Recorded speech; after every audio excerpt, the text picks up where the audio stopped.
The Fontanalia Film Festival should be happening over in Fontaine right now. Wonder if our friends at Musketeer Pictures are taking part. Let's head over and check it out. Maybe there's even something we can help with.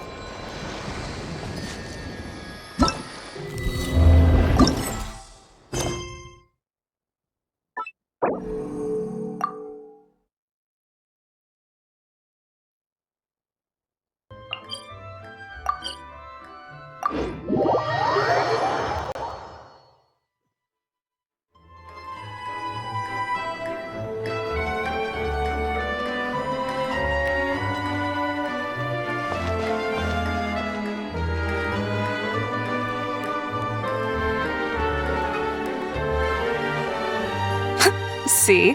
Told you they'd be here. Xavier! Oh, and Shiori and Farina too! Hydro Archon above! If it isn't my darling camera operator and clapper loader! A very happy Fontanalia Festival to you as well! I'm guessing you came back to celebrate with us?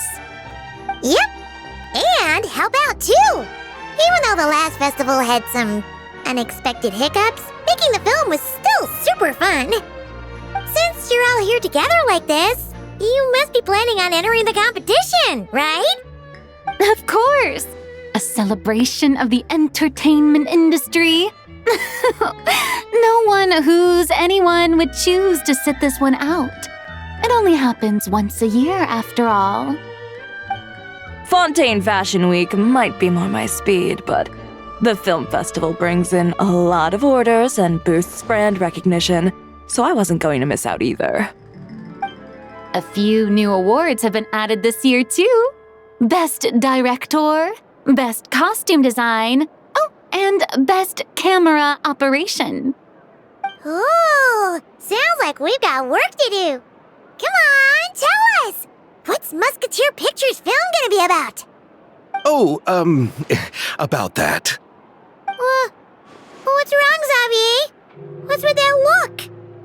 Oh, man, you weren't scammed by some shady investor again, were you? No, even I'm not naive enough to fall for something like that again.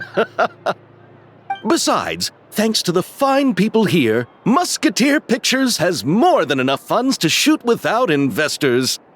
And yet problems persist. Huh? What do you mean?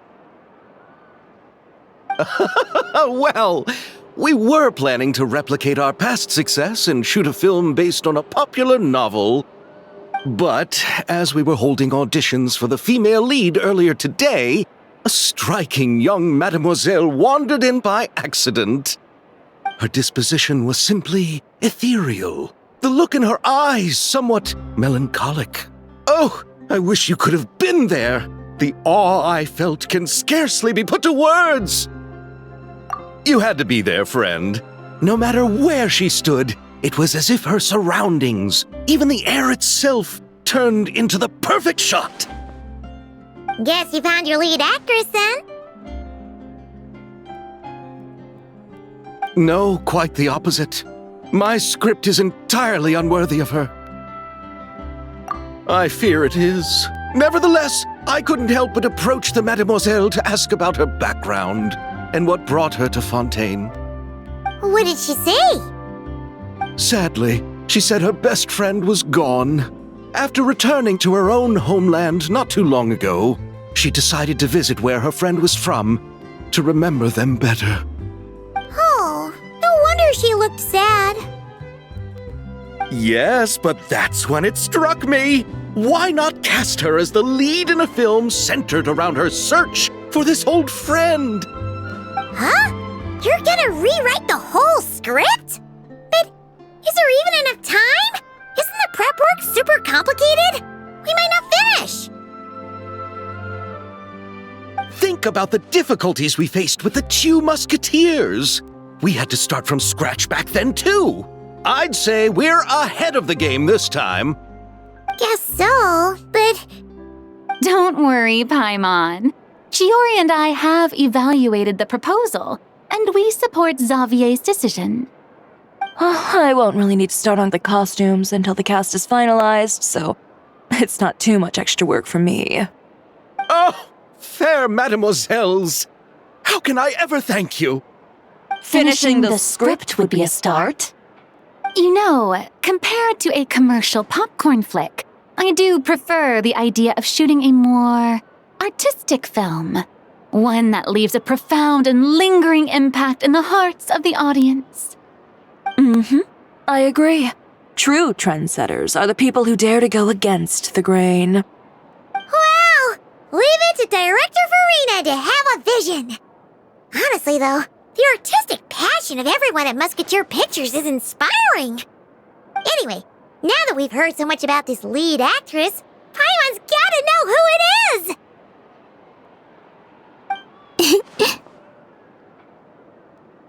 Ah! Columbina! What are you doing here? Hello. I was just walking past when I heard you talking about me, so I came over. Huh? You know Miss Columbina?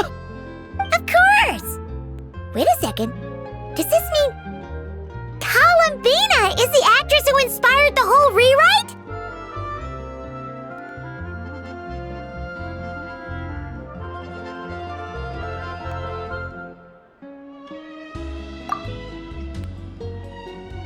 Yeah!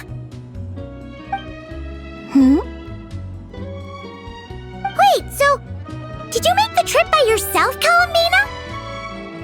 Yes. I mentioned how I wanted to visit other nations once things settled down in Nod-Krai, remember? So I went to the curatorium to ask Never for advice. She told me about the film festival in Fontaine and said it might be fun to visit. I spoke to Lauma before I left too, and she thought it was a great idea to get out for a bit. It's just, I received quite different travel advice from the two of them. Oh? How so? Well, Lauma told me to go out and experience new things and make new friends. What a wonderful suggestion. That's how a trip should be. What about Nefer? She said, don't trust anyone and don't talk to strangers. Yep, that sounds like her. I can understand that too. It shows this Nefer cares about you a great deal, Miss Columbina. Yes, so I plan on combining their advice. All I need to do is turn strangers into friends, and then I can talk to them. Huh. That kinda makes sense, but also not. Hey, Chiori. Oh, look who's back. Happy Fontanalia Festival, you two. Oh, looks like we have a superstar in our midst. How about an autograph, Big Shot? Ha, very funny. All settled then? Yep, the Duke gave his blessing, and I cleared it with the Udex. During the festival, inmates with good behavior will get a chance to spend some time on the outside. Under the stringent supervision of the Special Patrol, of course. Risley! It's been a while. Happy Fontanalia Festival! Does that mean Veronique and her brother will be at the festival? During a specific window of time, sure. Doesn't hurt to give the inmates something to look forward to. A little sun'll do them some good, I think. This is a friend from your travels, I'm guessing. Thought I heard something along those lines. Right! We should make some introductions, huh?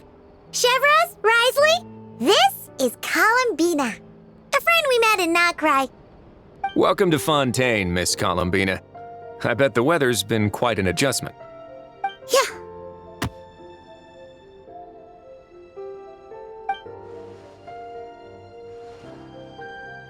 And not the good kind, I take it.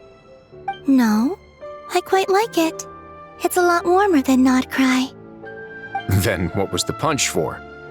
Oh, should I not have done that? The flowers that bloom here are so vibrant, and the people are so kind. I just wanted to become friends as fast as possible. Ah, so that was meant as a gesture of friendship. Is that right, Miss Columbina? Isn't that what friends do? Right. Might have been a bit premature in this instance, though. Your friend here is quite the character. Good thing we said something. You weren't seriously gonna go around punching every single person in Fontaine, were you? No, just the ones I wanted to be friends with. That's not... what Paimon's trying to say is maybe keep the punches to a minimum until after you're friends with someone. If you say so.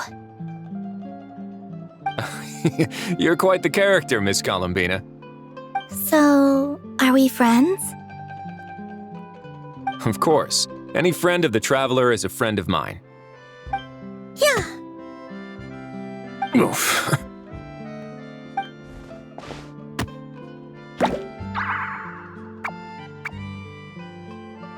When it comes to friends, you sure know how to pick 'em.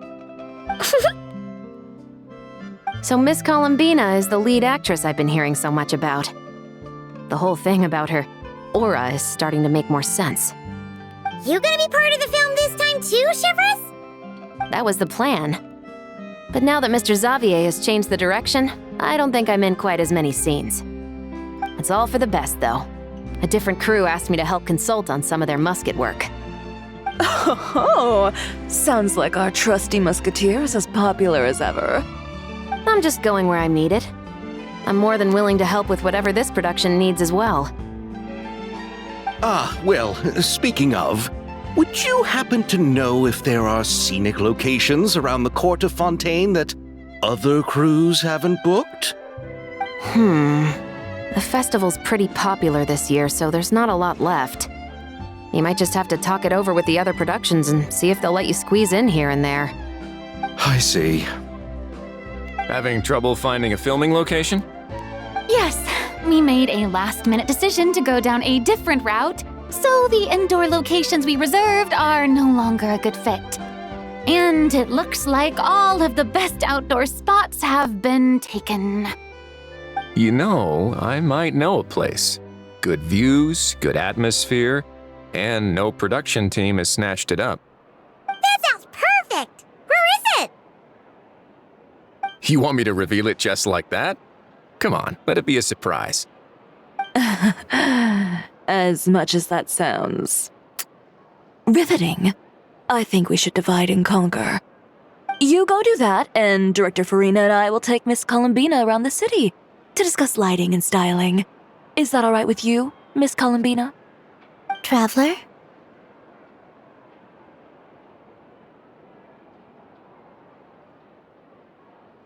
Yeah! Everyone here is our friend! So don't worry about a thing and just focus on enjoying your trip. Okay. All right, then the Traveler and I will go check out this potential filming location. It might even give me some inspiration for the new script. I'll leave this to the Duke then. Until later, everyone.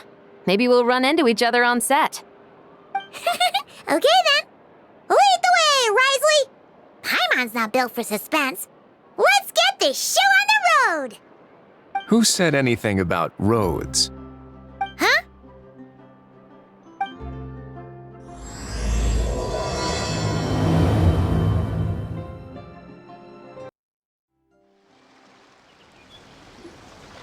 No way!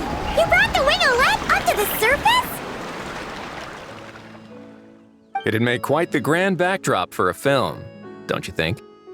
Paimon's more focused on the fact that this thing is supposed to be underwater, inside the fortress of Meripede. True. And keeping up with the maintenance on a vessel this big is a lot of work. It takes a crazy amount of manpower just to keep it up and running. Oh, Paimon kind of thought it just sat there until you needed it. I wish it were that simple. The truth is the maintenance costs on this thing are substantial, so we decided to rent it out during the festival to earn some extra mora. Besides, the inmates are the ones who keep it in good shape. Seeing the fruits of their labor put to use is a good form of social rehabilitation for them.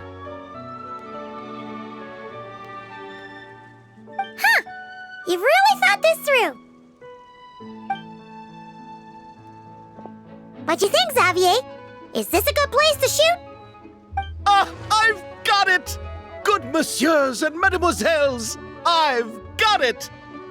Gonna take that as a yes. The beginning is the hardest part, and the opening of this film has been eluding me, but now I know just how it should start. Glad to hear it. Thanks for bringing us here, Risley. Don't thank me just yet.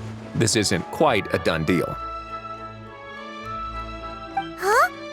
Not a done deal as in someone already rented it out? You said no other production teams had snatched it up! This person isn't affiliated with a production team. The rental fee was high enough to scare off plenty of other film crews, but she didn't blink. Made quite the generous offer, and didn't even attempt to haggle. Do you know what she plans to use it for? I'd like to at least have a rough idea before going in to negotiate. I didn't ask for the details, but I did see what looked like a fishing permit and a business license on her desk. My guess is she's planning on using it for some kind of restaurant or aquarium. A floating restaurant is sure to attract people, but an aquarium sounds cool too. The views from the ship make it a great spot for a date. The winglet might not be under my command right now, but it's always nice to see her admired. A film is sure to drum up some good publicity as well. I do hope we can work something out with the current captain. Well, guess we should head over and talk things out then. Best of luck.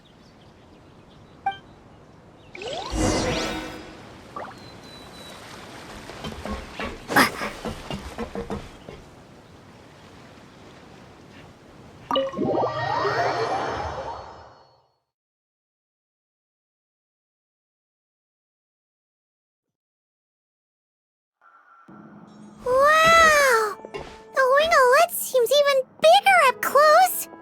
The rooms are so spacious. Wonder who rented it out. Hello? Anyone there? Perhaps the captain had business to attend to elsewhere. But why rent such a massive boat just to have it sit here, without even leaving so much as a note? Let's try again. Anyone there? Hello? Seriously? Right now?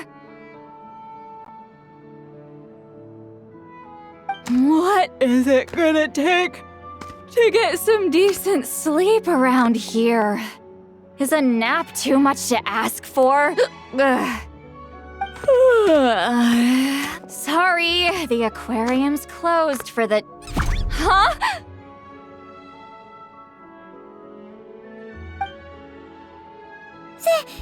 See Lolly? Traveler! Paimon! Hold on.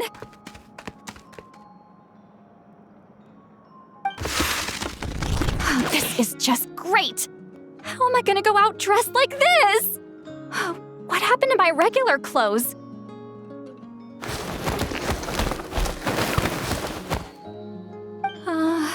The wash! I put them in the wash after I drank too much and fell into the fountain. Oh, this can't be happening! Am I seriously gonna go out like this? Think we might have caught her at a bad time. See Lolly? I don't want to hear it. Hear what? A single word about what I'm wearing. No comments, none. Is that clear? Oh, yep. Crystal.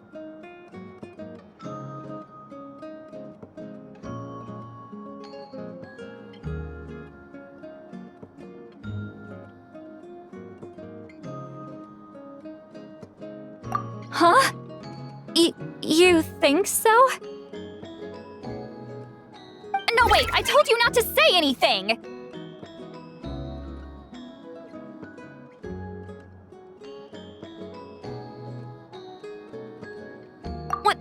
What was...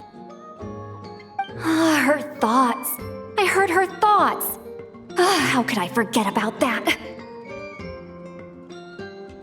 Oh, this is so embarrassing. I seemed a little too pleased to get that compliment, didn't I? Wait, the mind reading went both ways. Does that mean the traveler's hearing all this too? Oh, you clearly did! Huh? What did we do? Paimon's not following. Nothing. It's nothing. Let's just move on. Did you need something? You're not here alone, I see. Hello, I'm Xavier, a film director and producer from Fontaine. I meant to introduce myself sooner, I just didn't want to, interrupt. No wonder we ran into each other in Fontaine of all places. You must also be in town for the festival then. That's right. We're helping Xavier with his film. In fact, we were hoping to shoot some scenes on this boat. You're the one who rented it out, right, Seed Lolly? Me? Rent a boat? I wish I had that kind of spare cash floating around. Not to mention the spare time. Don't get the wrong idea, though. I'm not here to sail off into the sunset and live out some cushy retirement life, okay? I'm not that old. Then why you dress like... how did you end up staying aboard the Wingolette? Well, I heard one of my favorite light novels was getting turned into a film, so I came to Fontaine to catch the premiere. Originally, I booked a room near the Opera Epiclese, but I'm quite particular about where I sleep these days. I think it's an age thing. And that bed? I just couldn't sleep in it. I tried to find a different hotel, but with the festival, everything was completely booked. Just as I was worried I'd have to sleep under a bridge or something, I happened to spot a help wanted sign on the side of the road. Oh, so you're here to take care of the boat? No, I was hired to man the front desk. The pay is a bit low, but food and drinks are covered. And it includes room and board during the festival. Plus, the job is simple. So I thought I'd give it a shot. Wow, they actually thought you'd be a good fit, huh? What? You don't think I'm cut out for it? All I have to do is tell people the aquarium isn't open yet. Other than that, I'm free to do whatever I want. It's a pretty sweet gig. That's all?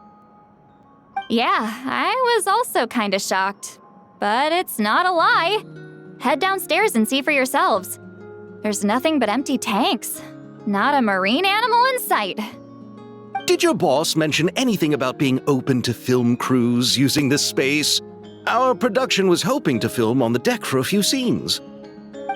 No. That never came up. You could just ask her. Oh, she's around? What kind of person is she? We should know what we're heading into. She's nice enough, I suppose. Pretty reasonable, too. Even offered for me to move to a bigger cabin if I was too cramped. Back at the Masters of the Night Wind, I'm used to being the one giving orders. But working under her doesn't feel like being bossed around. She seems to respect what I think. Wow, she sounds like a great boss. She did tell me she'd rather not be disturbed, though. She's been working on an important project, so I'd keep it brief. Got it. Thanks for the heads up. All right, the captain's quarters are this way. I can take... Wait. But I'm wearing... whatever. I doubt she'll care. Just follow me.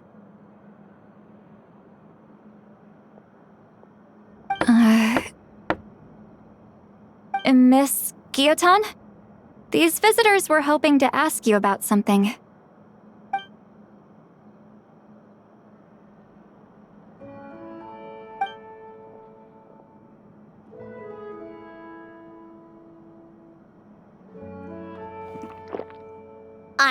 I said to limit the interruptions. Just tell them the aquarium is still...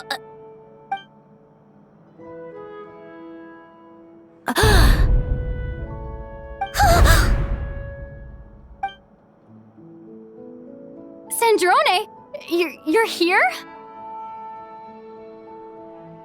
Huh? You know each other? Are you okay, Sandrone? Do you still remember us? Everyone was so upset after what happened. We all missed you so much.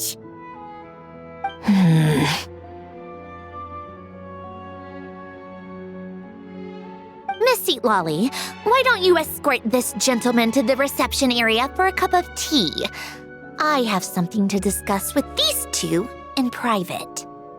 Ah, I see. Right this way, Mr. Xavier.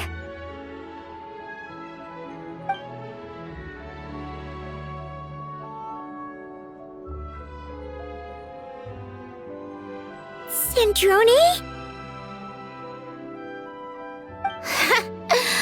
I really can't go anywhere without running into you two, can I? Are you okay? During the battle, your core, it was... Destroyed by that bastard Dottore. That's right. But as you can see, I'm fine now. No major issues. Or at least, there shouldn't be. Oh, what a relief! Oh, why didn't you tell us sooner? Or come back to see your friends? Now that I have the chance, I just want to say... Thank you for saving me. Huh? Don't get the wrong idea. I only saved you so we could complete that formula and defeat Dottore once and for all. Even if he did crawl back from the grave to make us all miserable again. That doesn't matter. You're still a hero.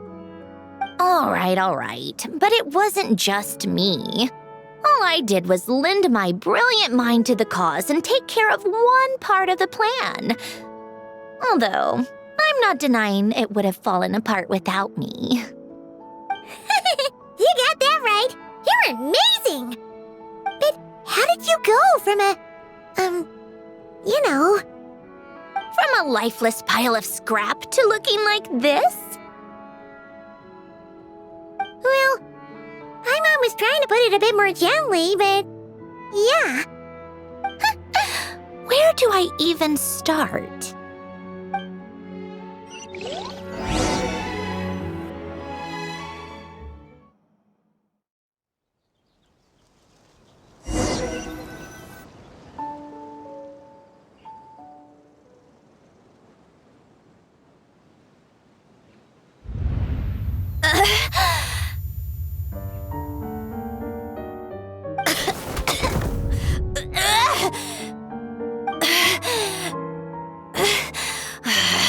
Curse it all!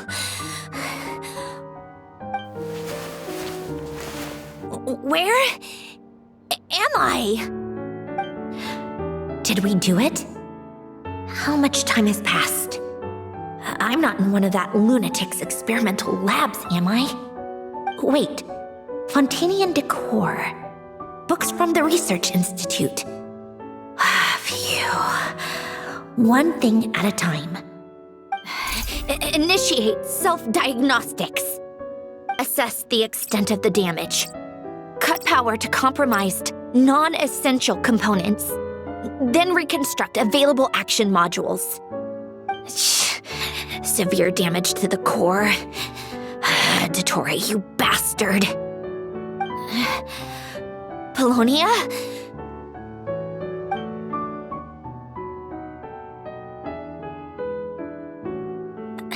Polonia, wake up! Activate!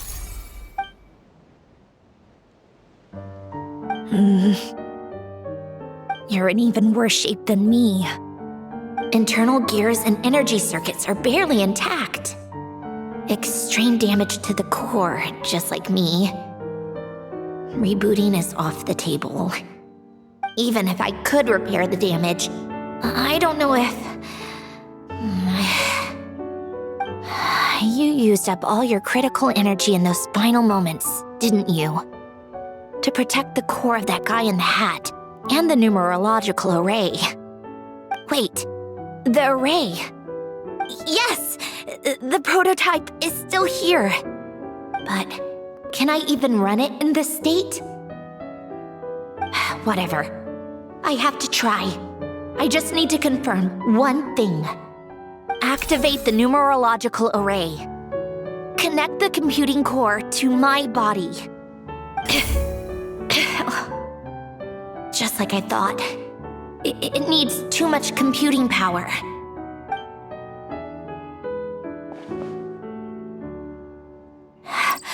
Cut off power supply to all functions except the thinking module. Please. I just need to ask one question. Initiate query regarding the 3 moon sisters. How many living moon goddesses are there in possession of the Trilunar Authority? 1. It worked. You did it, Columbina. You made it back. But how did I survive?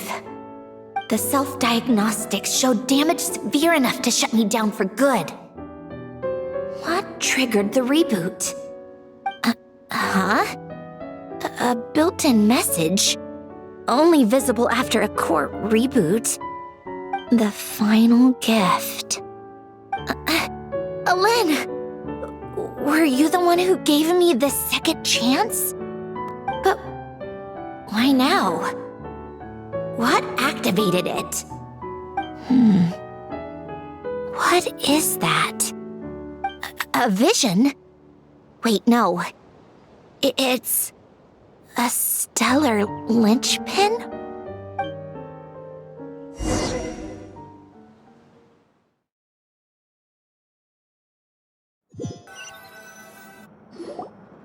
A stellar linchpin? What's that? You can think of it as a rare kind of vision. As for what causes one to manifest, well, that's still unknown. But in Snezhnaya, or in Afatui's research at least, it's believed to have some connection to the third descender. The third descender? We knew his remains were used to create the Gnosis, but this is the first we're hearing about a stellar linchpin. You knew about the remains? Right, of course. Look who I'm talking to. Yes, the heavenly principles used the remains of the third descender to create the 7 Gnosis as a means to consolidate the Archon system. Visions result from that same system, so extrapolating from there, it's clear that the manifestation of a vision is also, to some extent, related to the third descender. Still following? For those that wield them, visions serve as a means to channel elemental power. The same is true of stellar linchpins. The difference is that, when wielding elemental energy, stellar linchpin users often exhibit a unique kind of power that seems to come from beyond to that.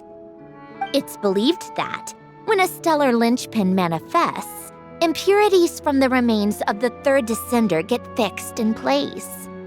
Hence, the name. That's also believed to be the source of the strange power I just mentioned. We've heard that visions can appear when someone has a really strong wish or desire. Stellar linchpins sound kind of similar, so does that mean... Huh? Oh, don't look at me like that. I've never had any grand wishes or aspirations.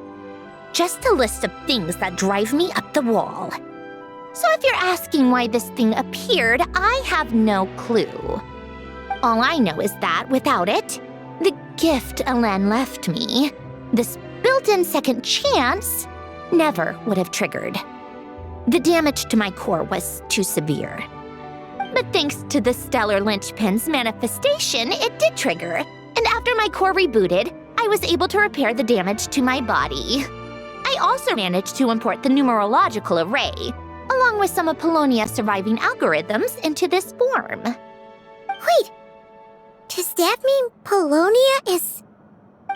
Yes. Unfortunately, Polonia is... beyond repair. Oh, we're so sorry to hear that. But you also mentioned something about a final gift? Yes. Alen often spoke to me about wishes and desires when he was alive. I suppose he thought there might come a day when I wished for something and was willing to sacrifice my own life to fulfill it. So he left me a chance to start over.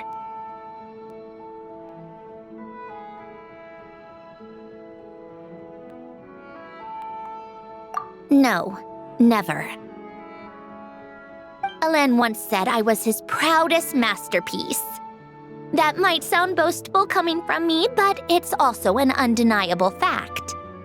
After Alen died, I started studying how Polonia and I worked. Polonia is essentially a computational machine, so it wasn't difficult to figure out the mechanical principles there. But when it came to my own structure, that's when Alen, the Lord Artificer's true greatness, struck me once again. I attempted to imitate it when I created Catherine, but in the end, she turned out to be nothing more than a superficial replica.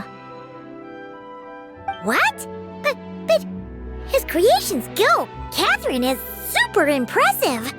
We were shocked when we first found out she was a puppet. No, she's nothing compared to what Alen was able to create. Some of the mechanical principles of my own core are still a complete mystery to me. Keeping that gift hidden wasn't even a challenge for him. Just a shame I had to waste it on fighting Dottore. I just couldn't stand the thought of him coming out on top. If you put it that way, the world owes me a whole lot then, doesn't it? Wait, but all this still doesn't explain what you're doing here. Risley said you rented the ship and even had some kind of fishing permit? That's because I'm trying to go back to the place Alen and I lived when he was alive. My former home, I suppose you could say. The second chance wasn't the only part of the gift. According to the message, Alen left me a few other things that are stored in the house we shared together. I'm hoping that whatever he left me can help fix certain anomalies in my rebooted core. And help me understand why I received a stellar linchpin in the first place. Okay, so go back then. What does that have to do with fishing? And to think I'm talking to the saviors of Fontaine. Did you forget that the water levels have been rising for centuries? I can't just go back to the place I used to live because now it's underwater. Oh, right. With the rising water levels and changes in terrain, it's not just a matter of finding where it is, but also clearing away any sediment or debris. But Fontaine law prohibits unauthorized individuals and organizations from excavating underwater ruins. A Melazine caught me the minute I even made an attempt. Why not apply for authorization then? And face the endless slog of Fontainian bureaucracy. No thanks. Besides, I'm a Fatui harbinger. The diplomatic implications alone would be enough to give the gestionnaires at the Palais Mermonia a headache. A fishing permit, on the other hand, isn't difficult to obtain at all. Minimal paperwork required, and under the name Guillotin, the application was a cinch. So you're exploiting a legal loophole? Am I? That underwater home belongs to me. If I happen to chance upon it while doing some fishing, what's the issue with that? Of course, I do have to catch some fish to put in the aquarium, just in case the gestionnaires come to check up on things. That's also the reason I hired someone to man the front desk. Huh? But isn't that kind of a waste? He went to all the trouble of getting a business license and rented out this giant ship. Just for show? If you want to run an aquarium that bad, be my guest. Use the facilities however you want. I'm certainly not going to stop you. All I want is to go back home and see what other gifts Alain wanted me to inherit. Hold on. Enough about me. What are you two even doing here?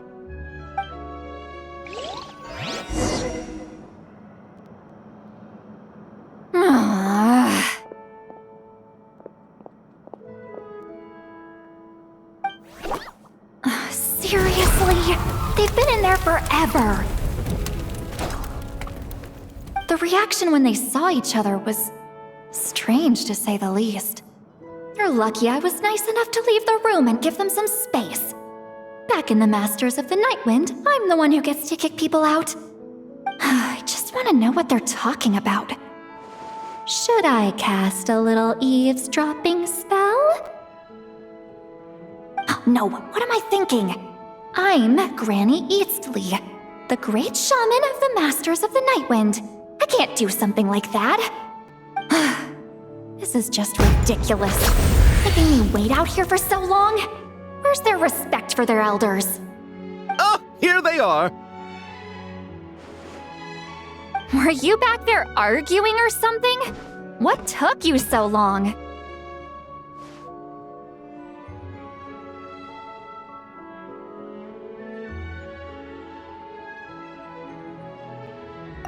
The two of you are already acquainted with Miss Guillotin, then? Oh, yep. But don't worry, we got everything sorted. Sandrone agreed to let us shoot on the ship, but it has to be when she's not here. When she's not here? That's right. You'll excuse me if I didn't exactly ask for this little reunion.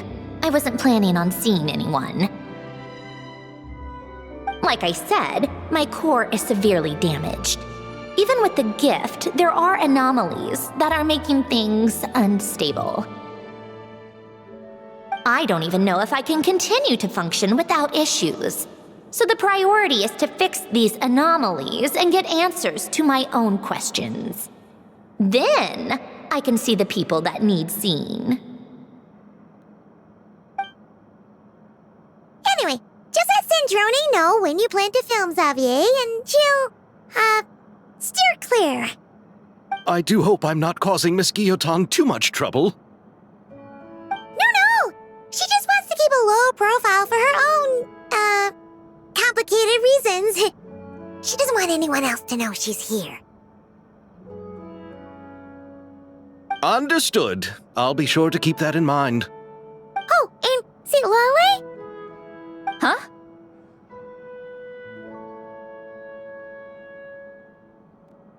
You mean Miss Guillotin? What does she want? Oh, please don't let it be about the pajamas.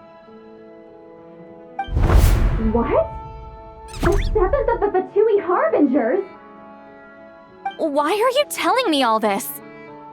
I asked the Traveler about you, and I've decided it's best to be open in this instance. I can understand if you would rather not work for a Harbinger. Regardless, the room on the ship is yours to keep. You're an acquaintance of the Traveler, and I plan to honor that. Wait, she's actually nice? It's not a problem. The captain also worked for the Fatui, and he helped Natlan a great deal. We know that there are good people among your ranks. Besides, I've been around long enough to know what it means to earn one's keep. This isn't Natlan, and I don't expect special treatment. Besides, sitting at a desk isn't exactly back-breaking work. I appreciate that perspective, great shaman. Seat Lolly. Just call me Seat Lolly. That title makes me sound so... old. Well, Seat Lolly, the Traveler and I are looking for something, so we'll be heading underwater together soon. I'll leave the ship in your care while we're gone. Together? How often? Not too often. We're heading out in a bit, but I'll be available if you need something. You couldn't, go alone? I wanted to, but she was concerned about my physical well-being. So she offered to come with. Guess my mental well-being means nothing then. Huh?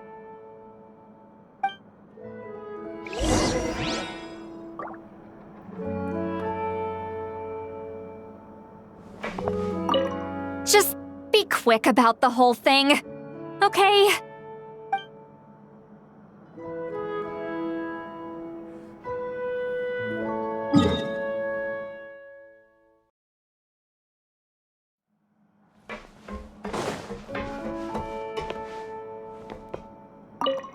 Just be quick about the whole thing, okay?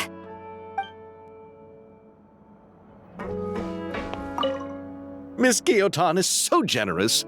We talked it over and she agreed to let our crew come over and do some test shots while you two are out.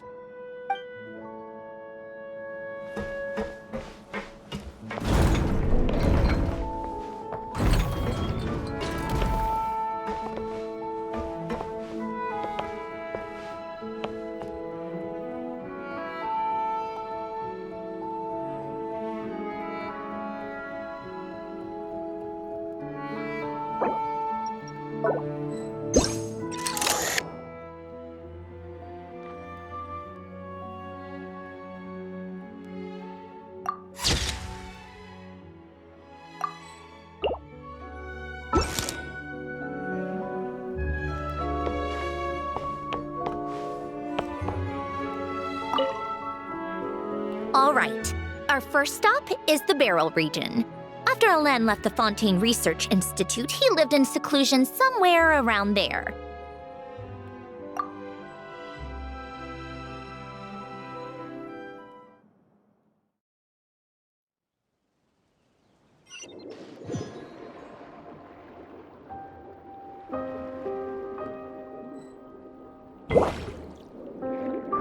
Huh. This place has changed a lot. Guess I really have been gone for a long time. Let's look around and see what we can learn. Oh, and don't forget to catch a few to take back. We need to keep up appearances, remember?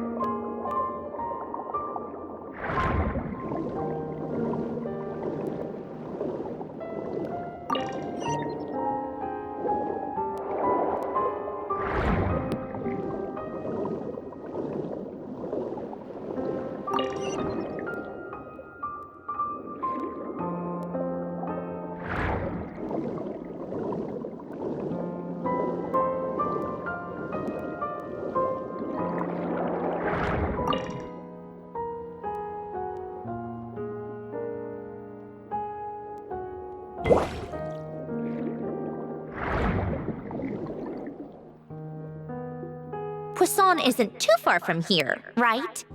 It's all a bit nostalgic, I guess. Back when I lived here, all this was still above water.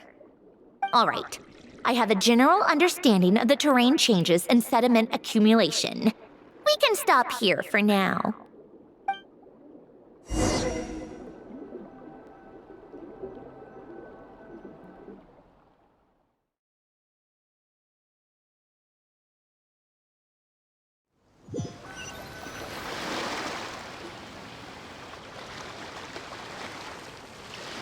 That went smoother than expected. I appreciate the help. No problem. You doing okay though, Sandrone? Seeing your home look nothing like you remember, that can't be easy. I'm fine. Times change. People change. That's the one thing you can actually count on. I made peace with that a long time ago. You should head back and put them in the aquarium tanks. We finished ahead of schedule, so your crew is probably still on the ship. I'll follow in a bit. Right. Xavier said he was gonna test out a couple of shots.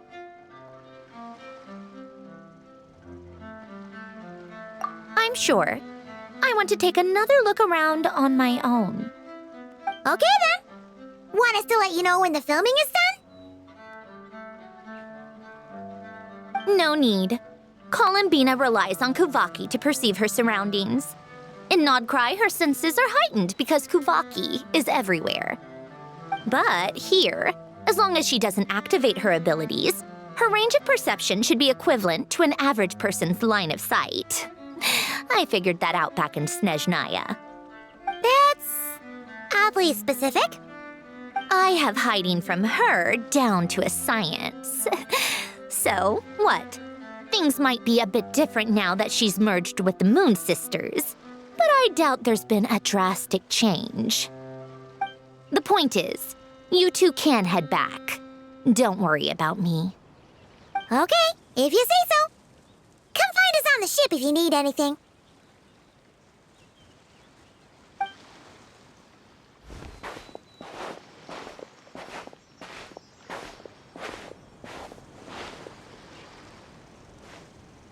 What did you leave for me, Alen?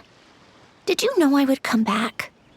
Or did you make it so I would have to?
Set!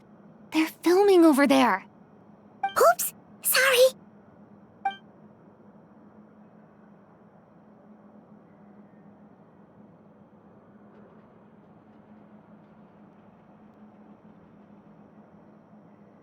What's your take, Detective?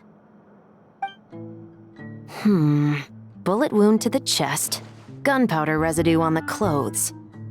The victim must have been shot at close range. You think it was someone they knew? Yes. It's possible the suspect arranged for them to meet at this very spot. A reasonable deduction. But you're overlooking a crucial clue. What? The victim's pocket watch is missing. And cut! I think we got it! Good work, everyone! Phew, finally. Acting was nerve-wracking for me when I first tried it too. Just loosen up, and you'll get used to it in no time. Chevrus! Charlotte!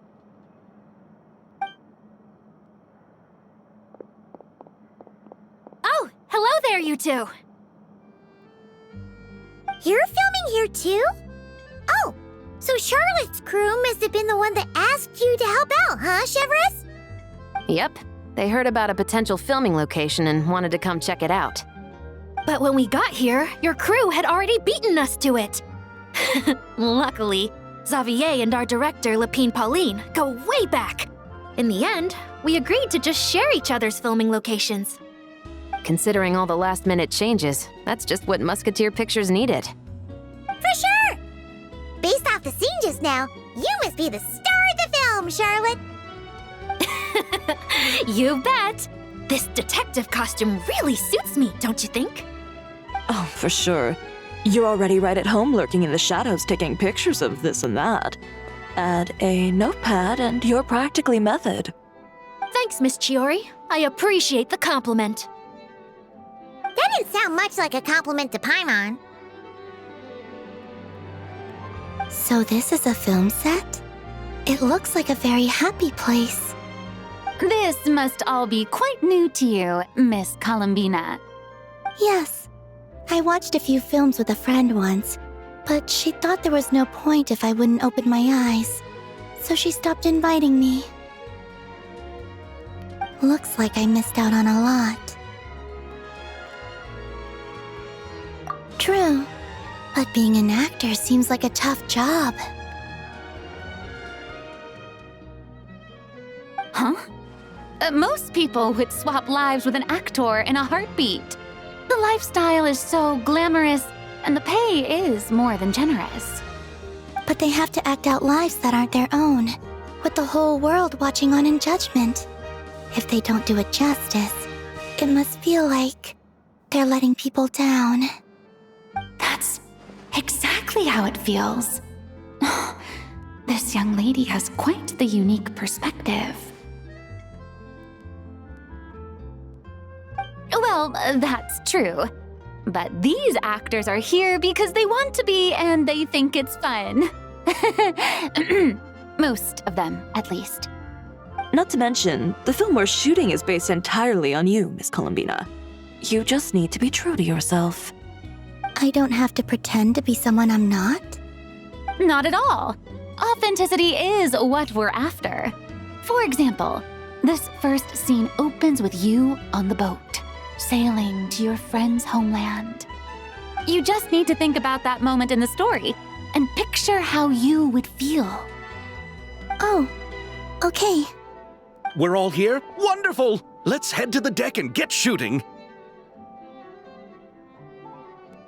Oh, and this is for you, dear Paimon, your clapperboard. Whoa! Is this the same one Paimon used for the Two Musketeers?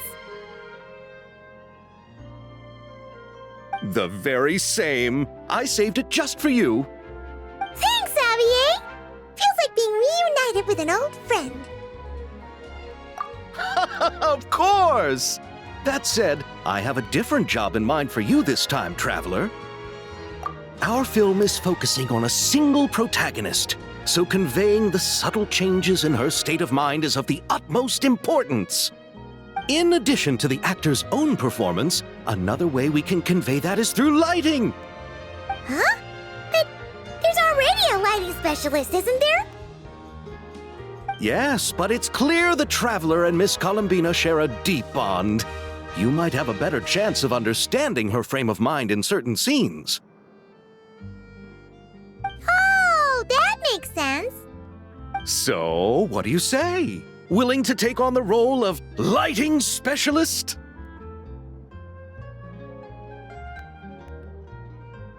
Then we'll combine them! You can be the chief lighting and camera specialist! It's settled! I leave the job of translating our leading lady's inner thoughts in your capable hands.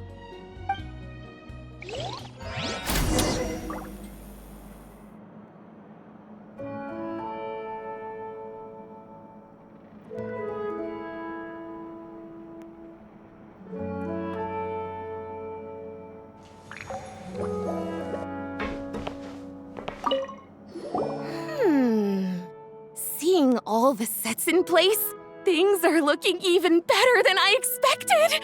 The actors are doing great too. Editing it all together is gonna be a piece of cake. Bet I can finish it in one night. Hi, Lapine Pauline. Hey, you're back! The timing couldn't be more perfect. If there's one thing you absolutely can't miss, it's the Fontanalia Film Festival. And you're a director this time. That's so cool. It's all thanks to my apprentice, Nanette. She's the one who told me to read Great Detective Herlock in the first place.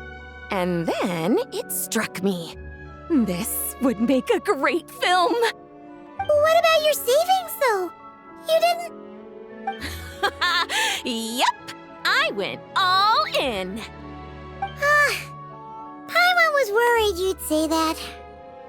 Oh, relax. It's different this time. I met director Xavier back during my camera outsourcing days, so I got to know the industry a bit.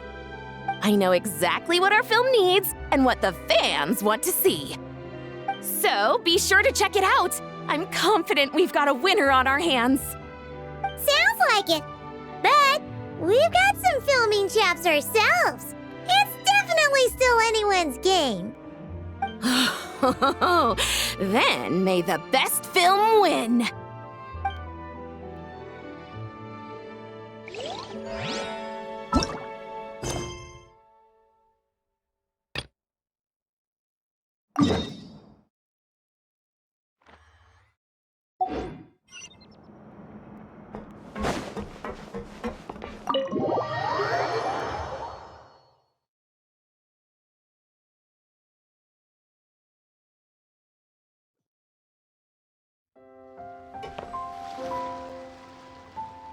All right, without any further ado, it's time for production on our film, A Homecoming, to officially begin!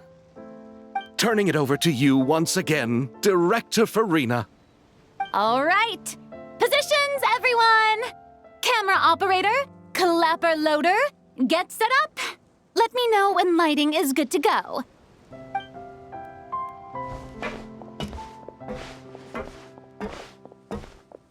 All you need to worry about, Miss Columbina, is hitting your mark.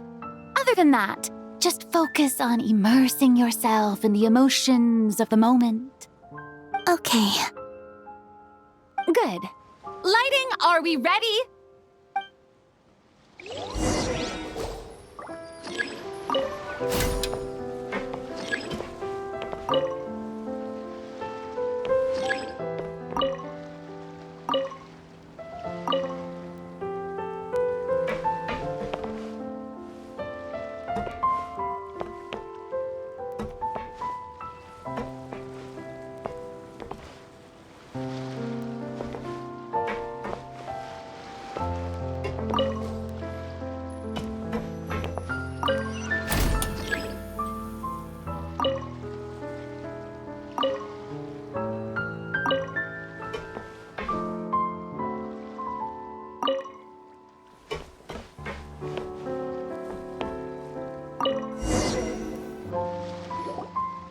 Ready.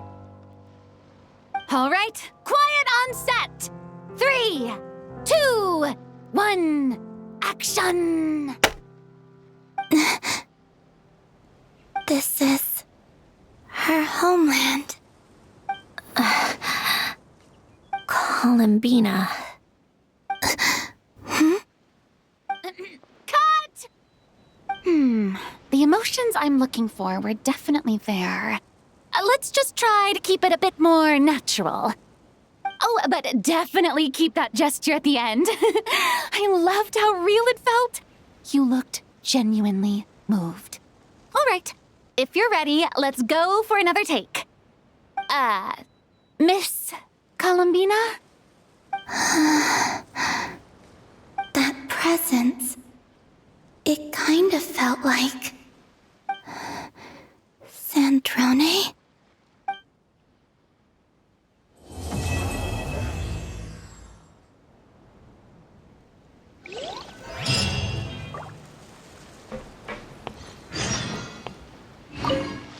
Terrific performance, Miss Columbina. Truly excellent work. Thank you, Director Farina. You really don't mind me not taking off my eye mask? Not at all. Xavier and I already talked it over. The character is based on you, so there's no need to change what you're accustomed to doing. Besides, the mask could become one of the defining traits of our film's leading lady. Just like you suggested, we'll leave the reveal to the more important moments.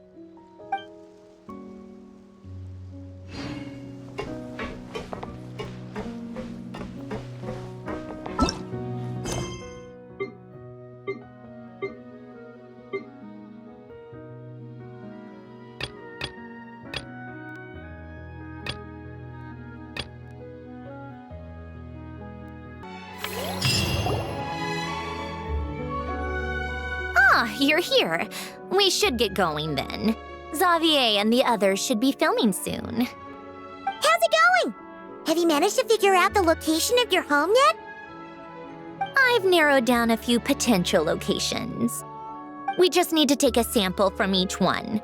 Once the equipment analyzes them, we should know the exact location and where to find the entrance. Great! We should get started then!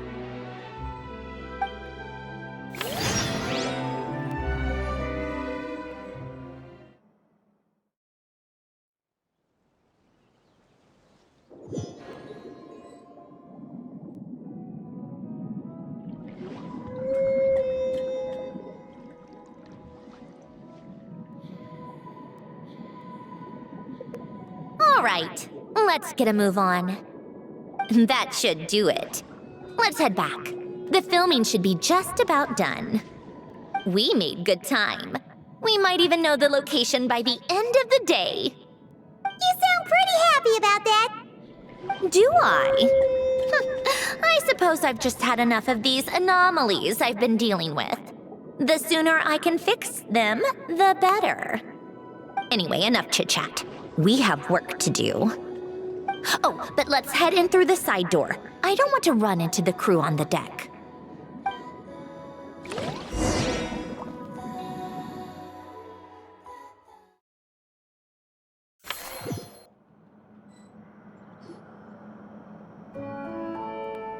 All right, now we just need to wait for the results. Since we have some time to kill, I suppose I might as well see how this aquarium of yours is coming along.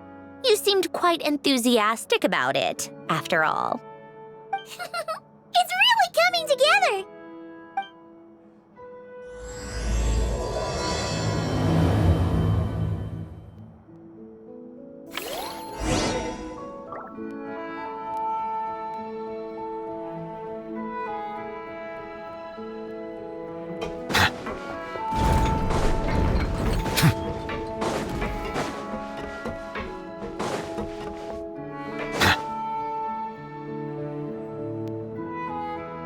Oh, kind of impressive, actually. These must be the ones we caught the first time we went underwater. Like it? It's fine, I guess. Nothing special. Come on! It sounded like you really liked it just now! You're that proud of it? Is this a sense of accomplishment or something? Well, yeah. And it's pretty! You know it's gonna be gone soon, though, right? What do you mean? After the festival, this ship will be returned to the fortress of Meropide, and this aquarium will be no more. So?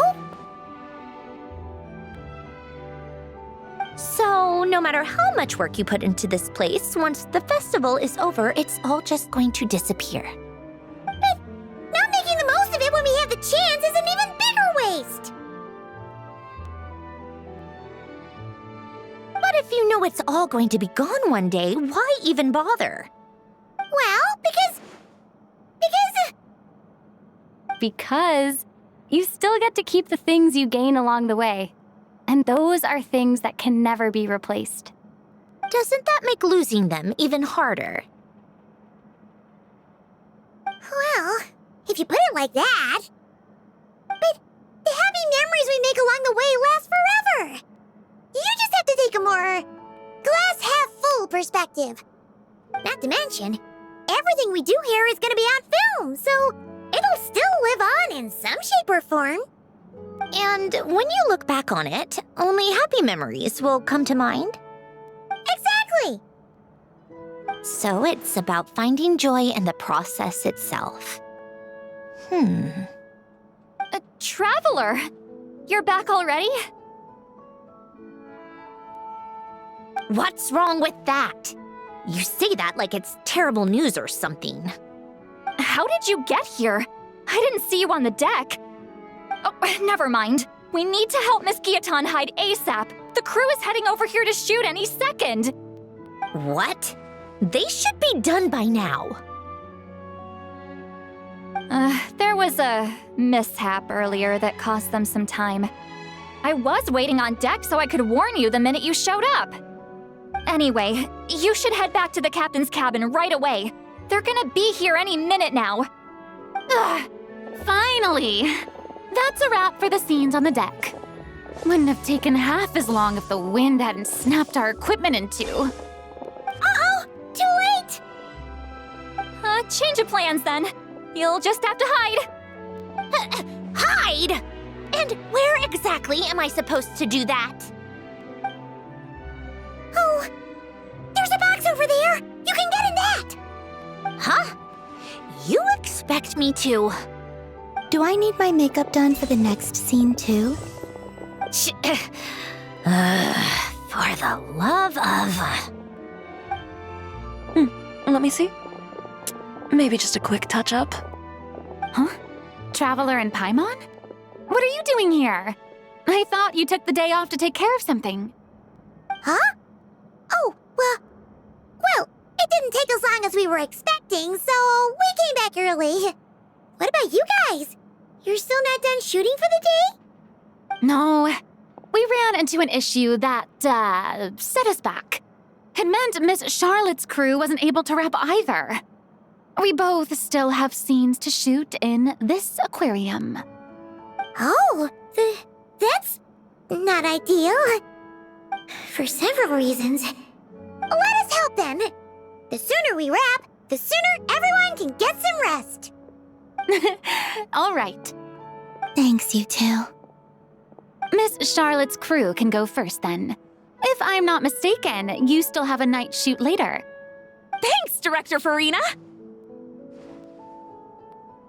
Of course. Fellow artists should help each other out where we can. Agreed. Well then, camera, lights, get set up. Actors, give your lines a quick once-over. Let's try to get this in one take.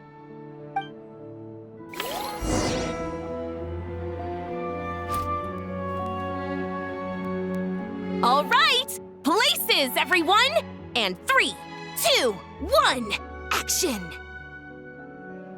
So, the story ends like this. But when Duke Saint Germanus departed, he clearly said that everything was beyond redemption. Huh? That sounds familiar. Wait, it's from that novel I came across while researching the numerological array.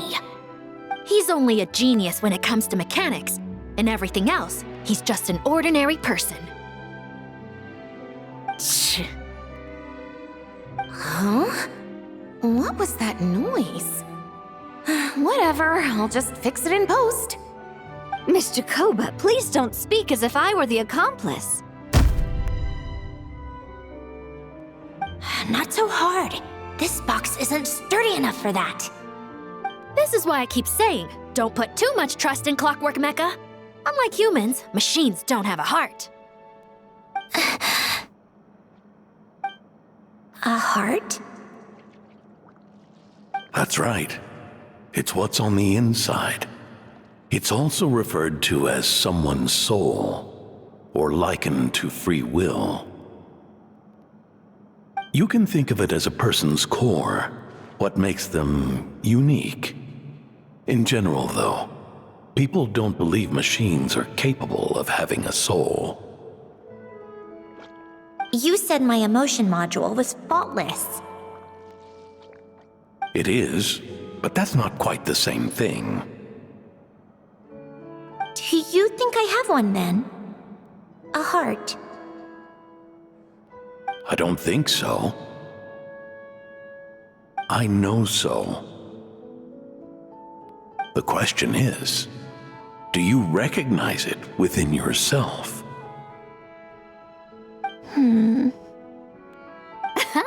That's where you're wrong. I can't believe this. Forcing me to hide in a box and listen to this drivel. Me.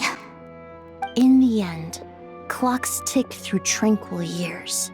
Fish swim in crystalline springs. No matter how grand a dream is, it will fade away like this. Forlorn, wordless, silent. And cut. That was a long one. What did you think? If she makes them do another take, I'm going to flip a lid. And not just the one to this box. Well, there were some weird audio things going on, but acting-wise, it was great! It's a keeper! Perfect! That means I can get out of this box. It's our turn. Camera operator, set up for the next scene.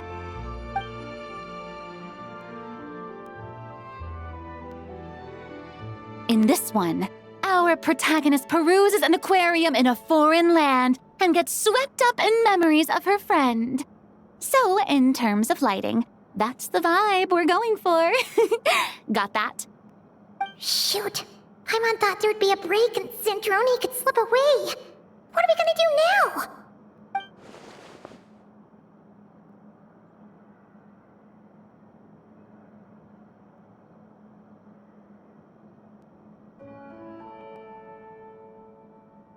break a leg! Yep, we're headed off to shoot our next scene.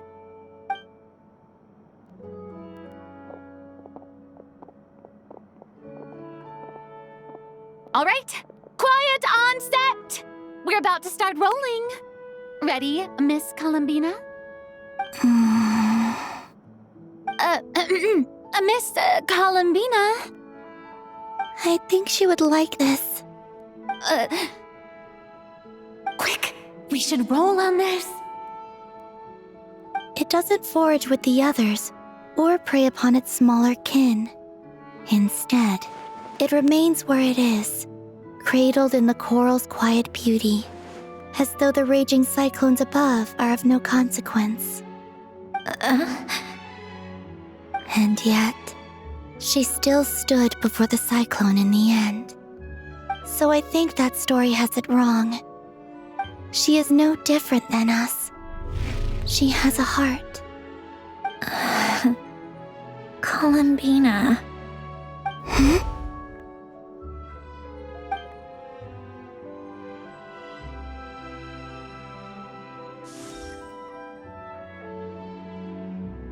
Uh-oh, is she onto us?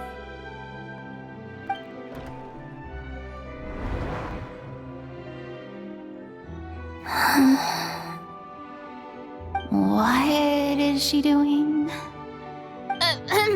Cut! You okay, Columbina?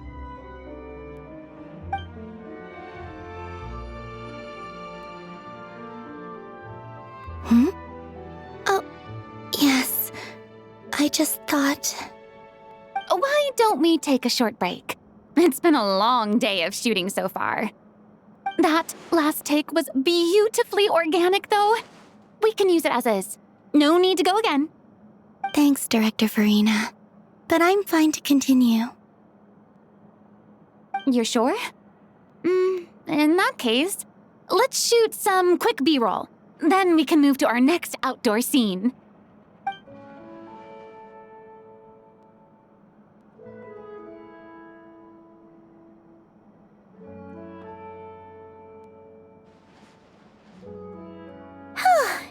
We're in the clear this time.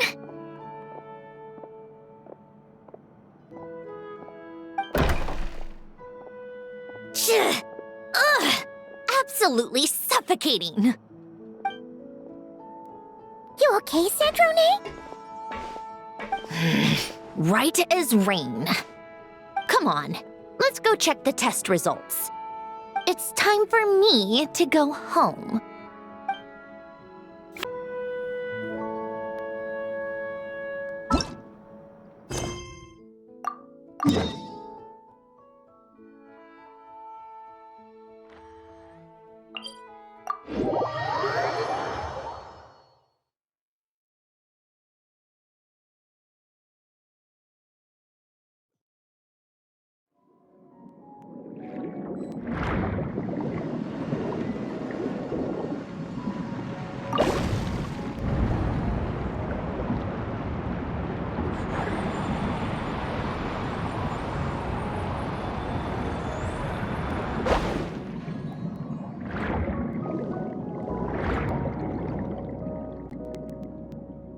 All right, it should be around here.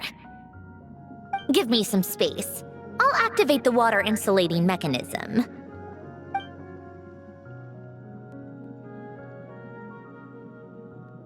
The what? Hélène, much like Renee, had long predicted that the water levels in Fontaine would rise. Thanks to his expertise in mechanics, he was able to implement a few simple measures to protect our home from flooding. I told him there was no need, that I would just move when the water rose too high. But it would seem he knew a day like this would come.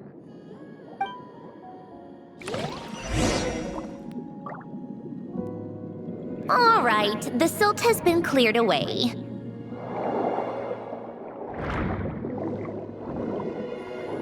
Go activate the mechanism for the first sluice gate. That will fill the empty middle chamber with water. All right, now turn on the drainage mechanism in front of the second sluice gate, and this chamber will become empty once again.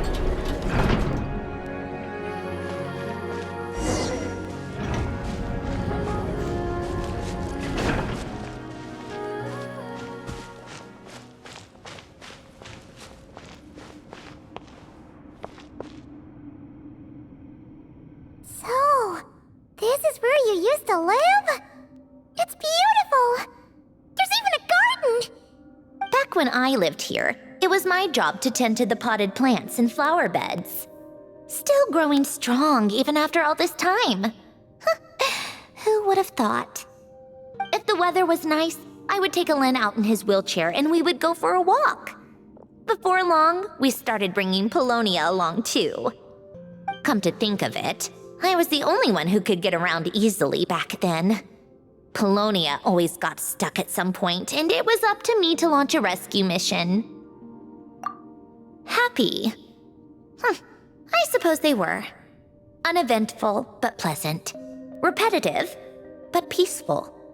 It was like living in a world where time didn't exist. Of course, that was all just an illusion. Death still awaits all of us at the end. Oh. All right, enough standing around. Let's head inside.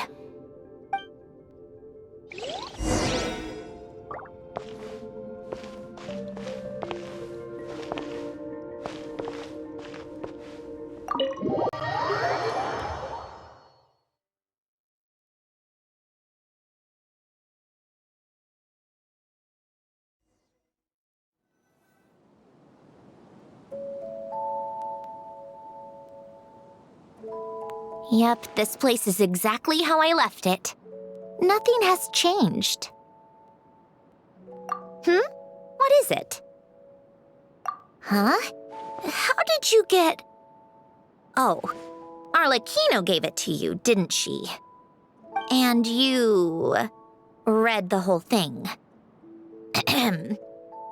Just so you know, a lot of that was written a long time ago. At that very desk, to be exact. Anyway, since you've already read it, you should just hold on to it. I can always start a new one. Well, feel free to look around. I'm going to start looking for the gift Hélène mentioned. Oh, but be careful with the stuff around here. I'm not saying you can't touch anything. Just try not to choke on the dust. Polonia.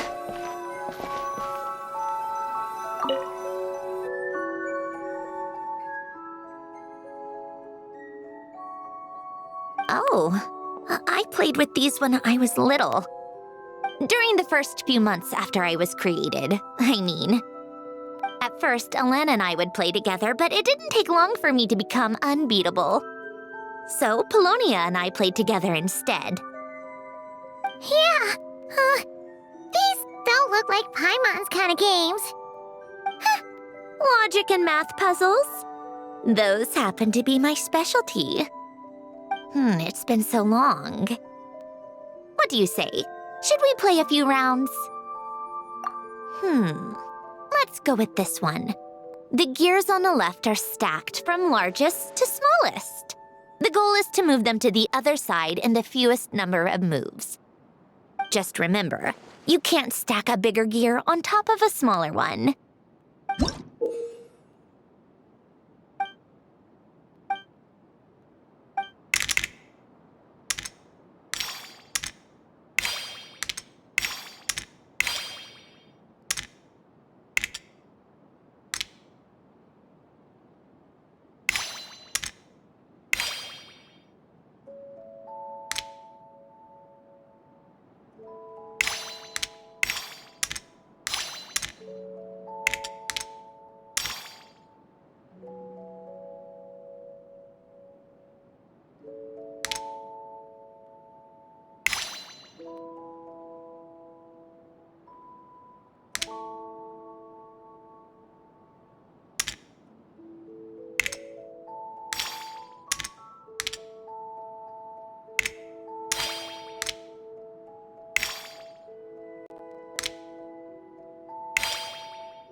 Looks like it took you a few extra moves. My first attempt was the same. You'll get better with practice. Well, what did you think of the game? You showed quite a bit of promise, too. We should do this again sometime. There are other puzzles we could try.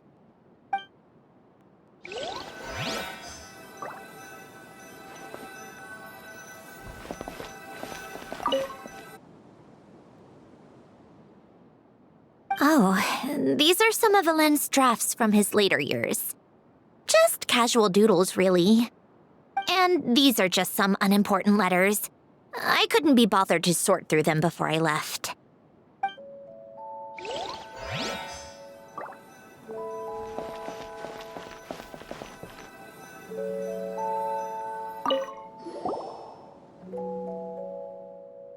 Wait, the people in this picture look kind of familiar. Oh, this was taken when Alen and Renee were both still at the Fontaine Research Institute. Before their falling out. In his later years, Alen would often sit by the fireplace and stare at this picture, wearing an expression somewhere between guilt and longing.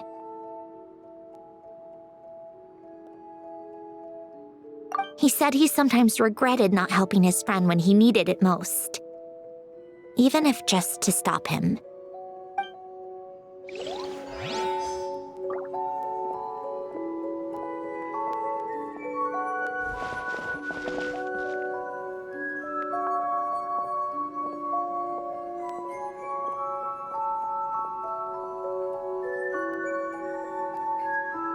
A warm hearth.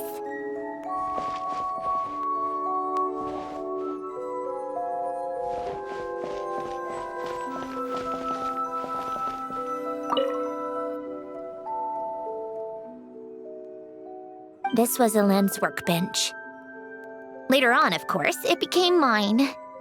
It's where both Polonia and I were brought to life.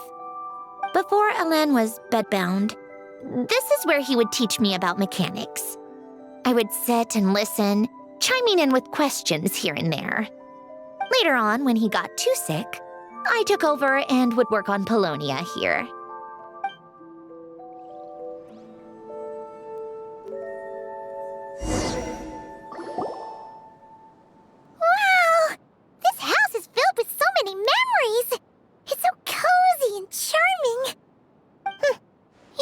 seen it at its prime, when people actually lived here.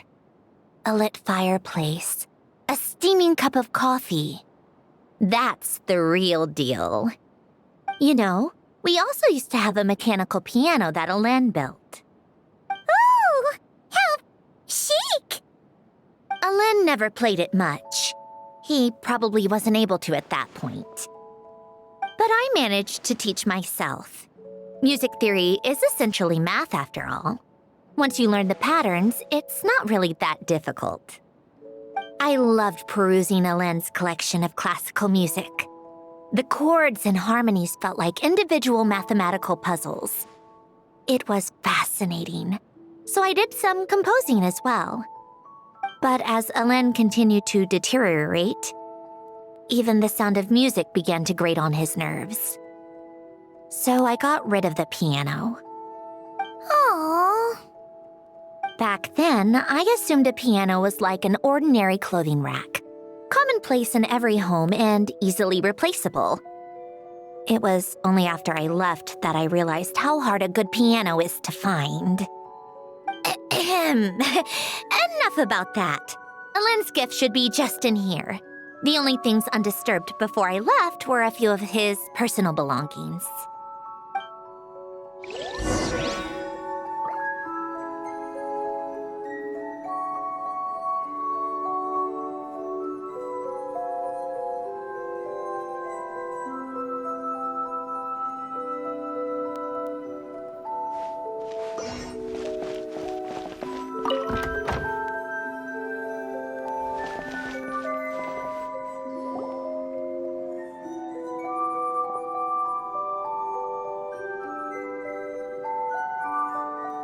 Wait, there's a hidden compartment at the back of this box. Looks like it's locked with some kind of gear mechanism.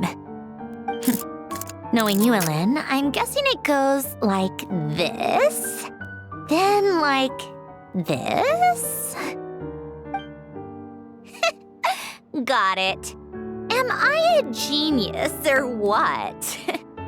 Let's see here. A box? Well, you gonna open it?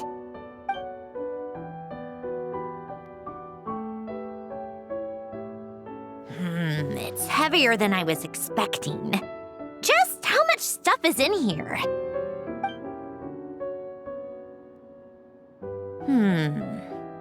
A letter? And a bunch of junk underneath it. None of it seems that important. Wait a second. This should be it. A cube? It's a multidimensional algorithmic core. Alen would use it to store information. Only Polonia and I have access. All right, I'll start looking into the core and the letter. Feel free to go through the rest of the stuff and see if there's anything useful.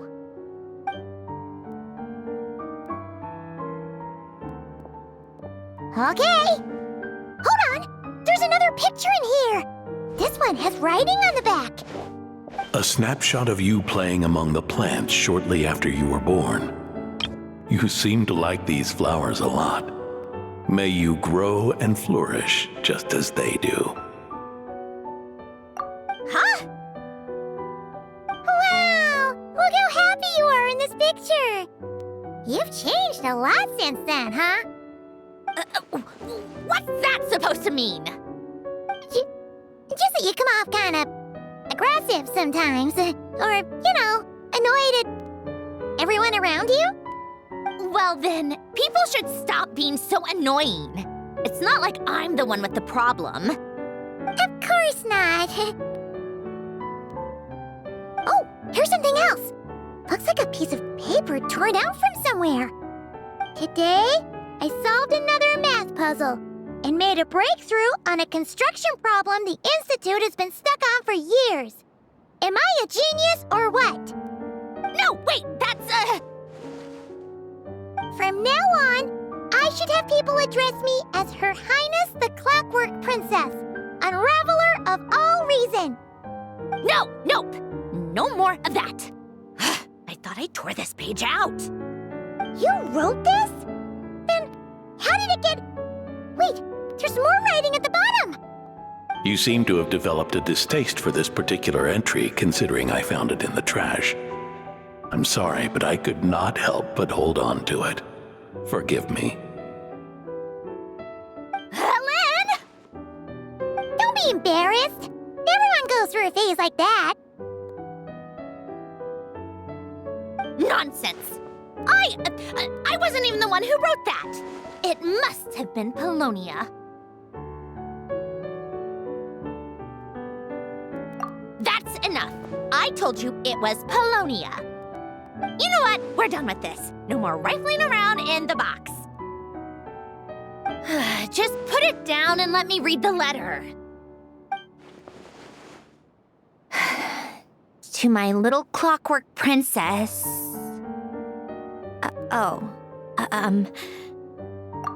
Not another word. Got that? If you're reading this. You've most likely received the gift I left for you. I just hope you didn't stumble across all this while cleaning out my effects or something trivial like that. I once asked if there was something you wished for. Do you remember that? I wonder if time has changed your answer. Regardless, I have another gift. A formula that will allow you to come face to face with the anomaly inside of you. If you even still call her that. Why this gift? To understand that, allow me to wax poetic on the soul once again. I would ask you to stick with me until the end, but I know you will. You always have. I believe a person should be born twice over in their lifetime. First, there's the birth that grants us life. Then, the birth of the soul. It's a matter of transforming the life bestowed upon us into the life we choose for ourselves. And to do that, we must look inward. We must make a conscious choice to define the meaning of our life instead of allowing the happenstance of our existence to pass us by. This is the process of recognizing the soul that lives within us. You are my proudest masterpiece. I told you that long ago. But to me, you have never been a creation or a machine. To me, you're just like the rest of us. You have a heart.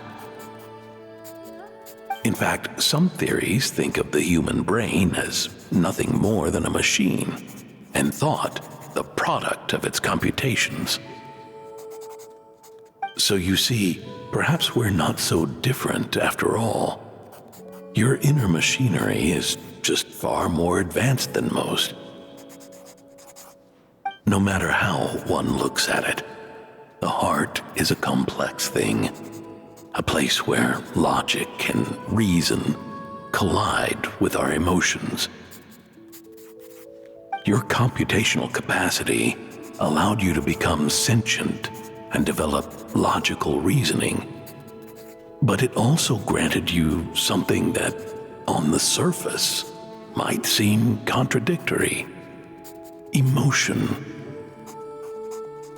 Emotions and logic often clash with each other, and those instances of discord can accumulate over time. That is the source of what you refer to as the anomalies within you. As you told me once, you've always known what you don't want, yet you've never wished for anything in particular. Similar to how a blind person can feel when a part of their body is in pain without being able to fully visualize its form, such is your relationship with your soul. So, what I leave you now is this: a formula that will allow you to see the shape of your soul. For if you want to protect your heart, you must first be able to recognize it within yourself. Of course. Whether you use it is entirely up to you. You are, and always have been, free to do as you wish. Regardless, whether by my formula or some other means, I trust you will know your heart one day. You always were a fast learner. And the smartest person I've ever known. Ellen. Oh. I'm fine. I've already figured out how this formula works. Let's get out of here and then we can use it. You made up your mind already? You're gonna do it? Why wouldn't I? Resolving the anomalies within my core is the reason I came here in the first place. No, I can do this on my own. But, do you want to watch? What do you mean? I already know what anomaly I need to resolve. Like Alen said, she's an amalgamation of all the times my logic algorithms have clashed with my emotions. And by resolve, you mean that literally, or...? Yes. But if you, let us in like that, wouldn't that mean letting us see a bunch of your,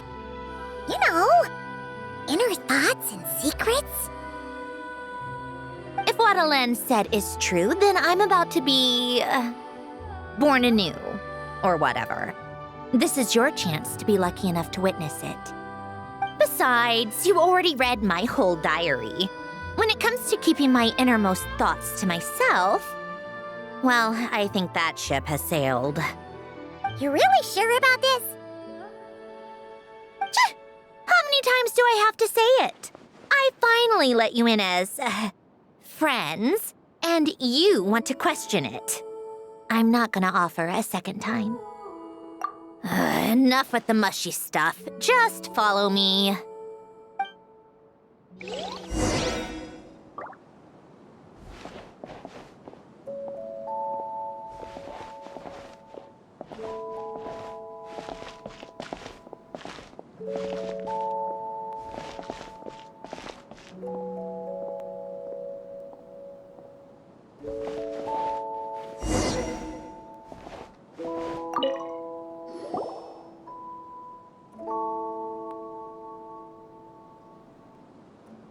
Right. With the numerological array, I can construct a simple formula that will allow you to experience what I see and hear in real time.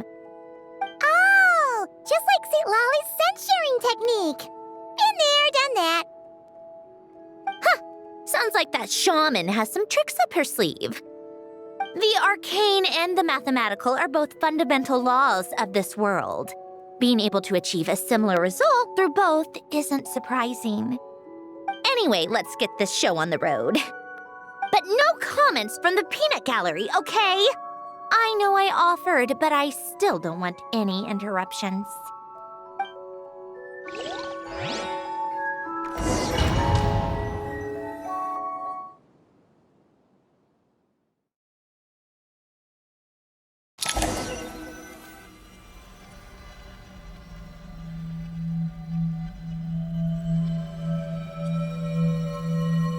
Is this my heart?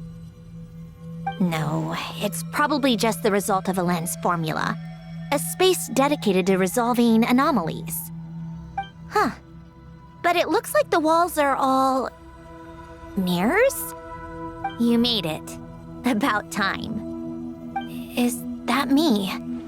From the past? You just spoke of anomalies. Well, here I am. What happens when emotion contradicts reason? Shall we sit down and talk?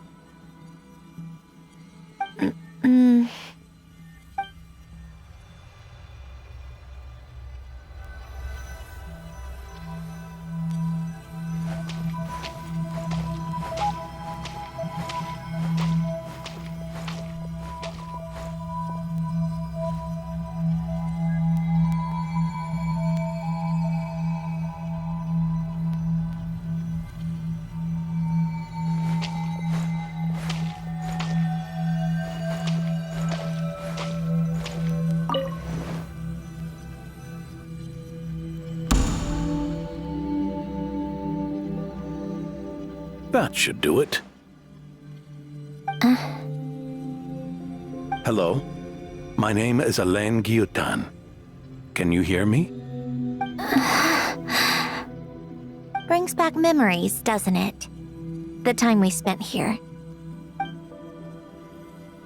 Here.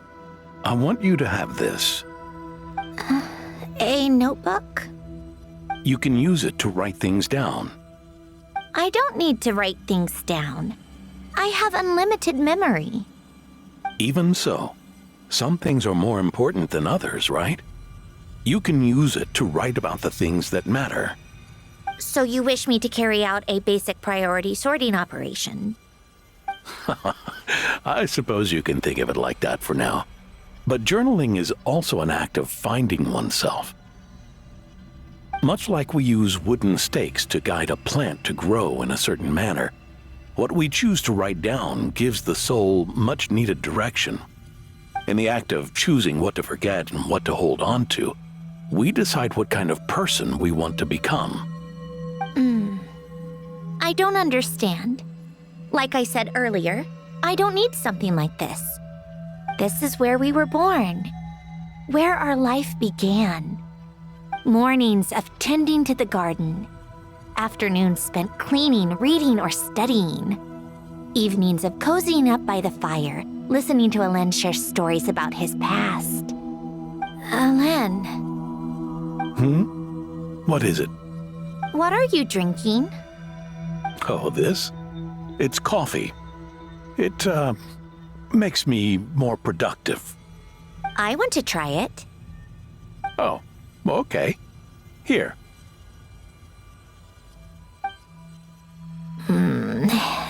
Bitter. Speaking of, why did you design me with senses? Taste, smell, touch.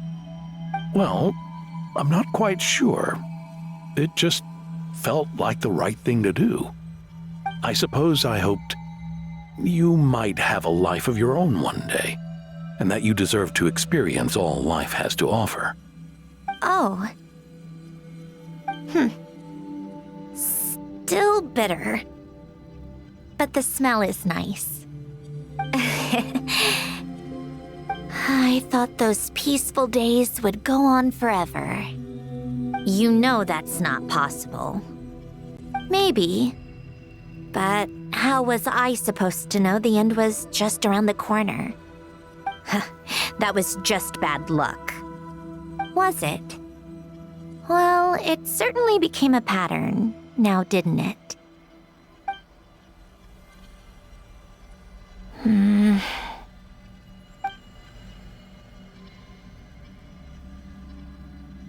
Over time, one of the habits we picked up from Alain was a love of coffee. We even took to hosting tea parties. A machine acting like a human. Kind of laughable, right? I suppose that's just what I'm used to. Yeah, that's just what we're used to. Hey, this place isn't half bad. Great spot for a party. More and more people seem to be showing up to my tea parties uninvited. Anyone care to explain? Can you blame me? I saw Columbina leading Capitano somewhere, and I had to see what that was about. I had simply asked Columbina where I might find Arlecchino. I have business to discuss with her, and Columbina suggested looking here.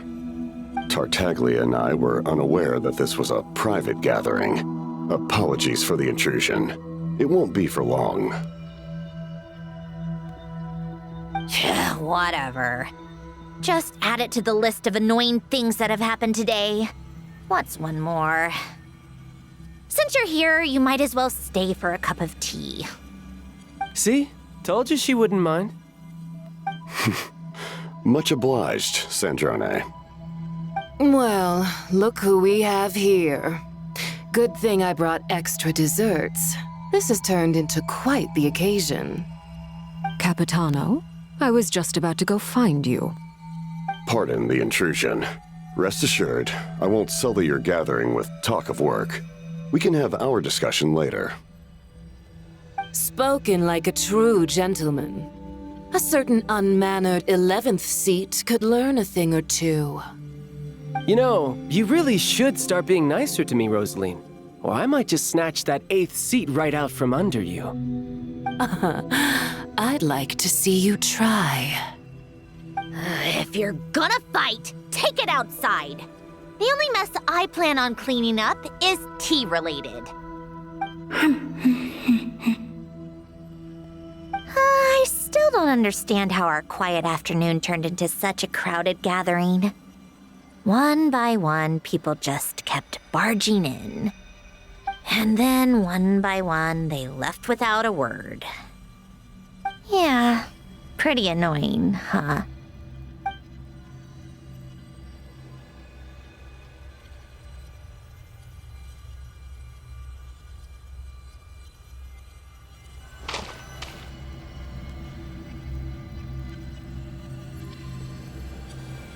Of all my days with the Fatui, the times I spent with you, Arlecchino, and Rosaline, they were my favorite. Goodbye, Sandrone.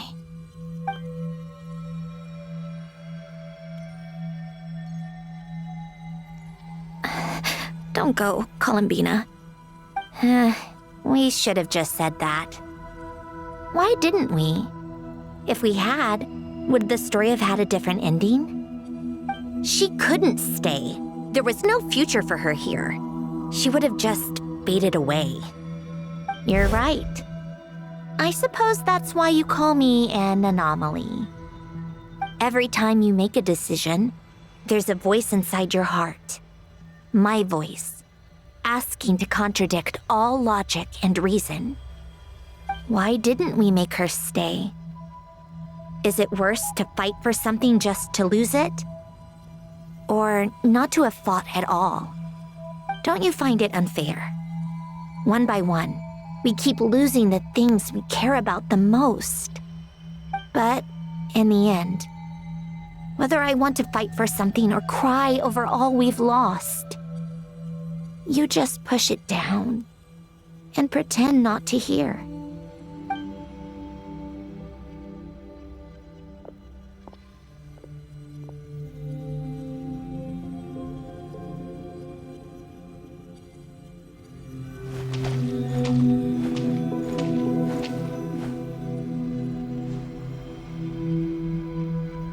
And now, even Polonia, the other half of Elend's legacy, the last remaining member of our family, even Polonia is no longer with us. I did everything I could, but it's just like Elend always said. Polonia was one of a kind. There was no replicating what he managed to create. Don't you feel like our connection to the past is fading bit by bit? Like, even the things we have left are slowly slipping away. I suppose. But you can't move through life without having to say goodbye. And even as we experience loss, there are always new things to be gained. Ever so logical. What's your take, then? It feels like the more I care about something, the faster the world takes it away. It sounds so stupid, but I can't help it.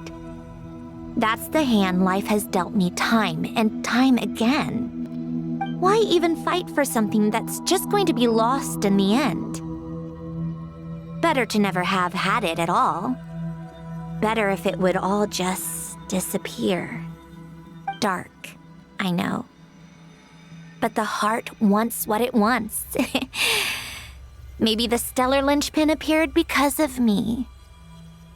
Because of what I wish for. I don't think so. Yeah, probably not. What an anomaly wants goes against all logic and reason after all. Well, go ahead and do what you came for. You're here to resolve the anomaly, aren't you?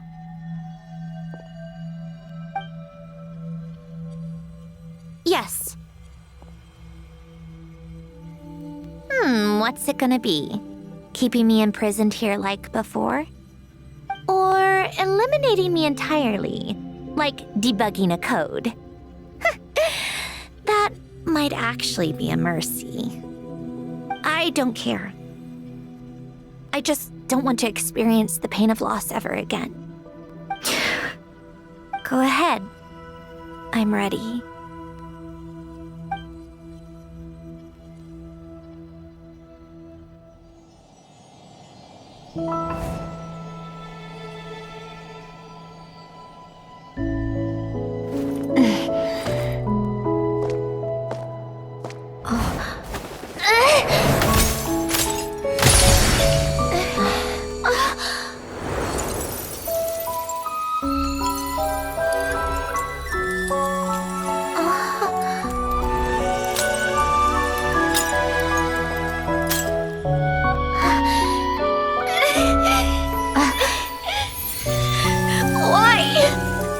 Why do we keep losing everything we care about?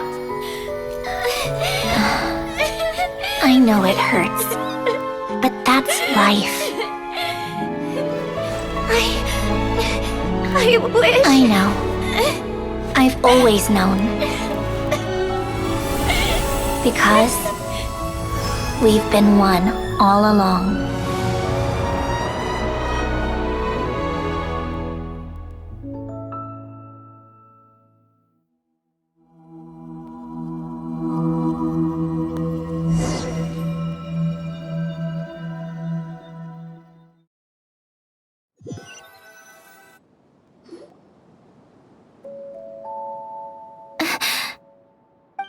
Sandrone! I'm fine. It's okay to cry, you know. Cry? You've gotta be kidding me. Save the comforting for someone who needs it, Paimon. The emotional side of my core algorithm. My emotion module has always been fully developed and operational. Elen tried to tell me that too. I've just chosen to ignore her voice all this time. I suppose. Come to think of it, it's kind of like the aquarium on the ship. The aquarium? The old me took one look at it and saw something I would inevitably lose. So I stopped putting in the effort. Then, one by one, the fish all swam away, and the place became even more bleak and depressing. Pretty pathetic, right? Don't say that! A lot of people would feel the same. It just shows how much you care about what you have. Now? After seeing what you've done with the aquarium, I have to admit, I think it's beautiful. It's like you said, we get to keep the things we gain along the way. And those are things that can never be replaced, because we choose to hold them in our hearts. Well said!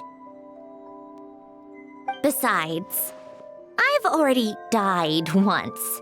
I'd be stupid not to make the most of this second chance. Right! Earlier you, or your inner self, mentioned something about her wish. What was it? You think that's something you can just ask and I'll tell you? Think again.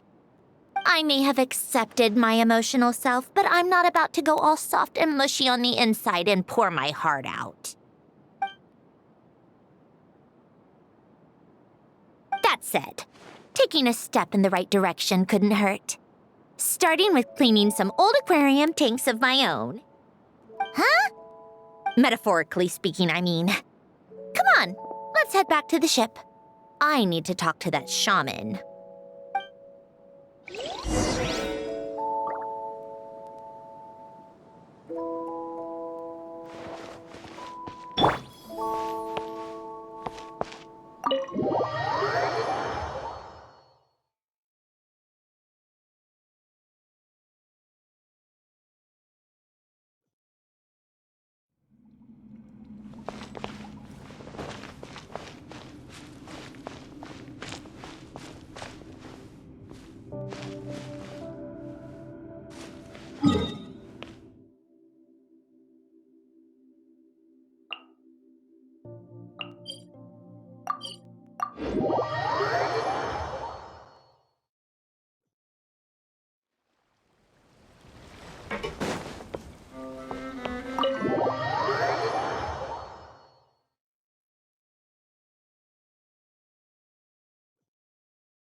Huh?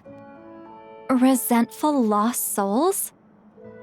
You couldn't get comfortable sleeping near the Opera Epicles, right? Well, I bet that's why. The Fountain of Lucine is where all the water in Fontaine gathers. So that's where the emotions within the water converge as well. Hold on. If it's souls we're dealing with, feeling uncomfortable should have been just the beginning. I should have been able to hear their voices or something. And under normal circumstances, I'm sure someone of your talents would have. The problem is, these souls are no longer complete. Remind me how they ended up like that again? You mentioned something about them being split apart? Yes, it's called soul severing. Renee of the Nord-Sitzenkreuz Ordo came up with it. After learning of Fontaine's impending doom, Renee thought if he could find a means for the soul to live on in perpetuity, it might ensure the world's salvation. Soul severing was the first step of his research. Unfortunately, his theory of the 4 orthants was imperfect at the time, and a failure along the way caused his physical form to dissipate. Jakob, another member of the Nord-Sitzenkreuz Ordo, sought to carry on Renee's legacy and restore his physical form. He even used some of the people who stood in his way as test subjects for his research. By severing their souls? Yes. After Renee successfully awakened, the two continued their research, and all the severed souls ended up merging into Renee's consciousness. After you saved Fontaine by turning Fontainians into true humans, these souls returned to the ley lines. But the souls severed before Renee awakened had nowhere to go, doomed to forever wander the waters of Fontaine as listless spirits. Almost as if they exist outside the bounds of this world. Unrecognized by the ley lines or fate. No wonder I couldn't sense them.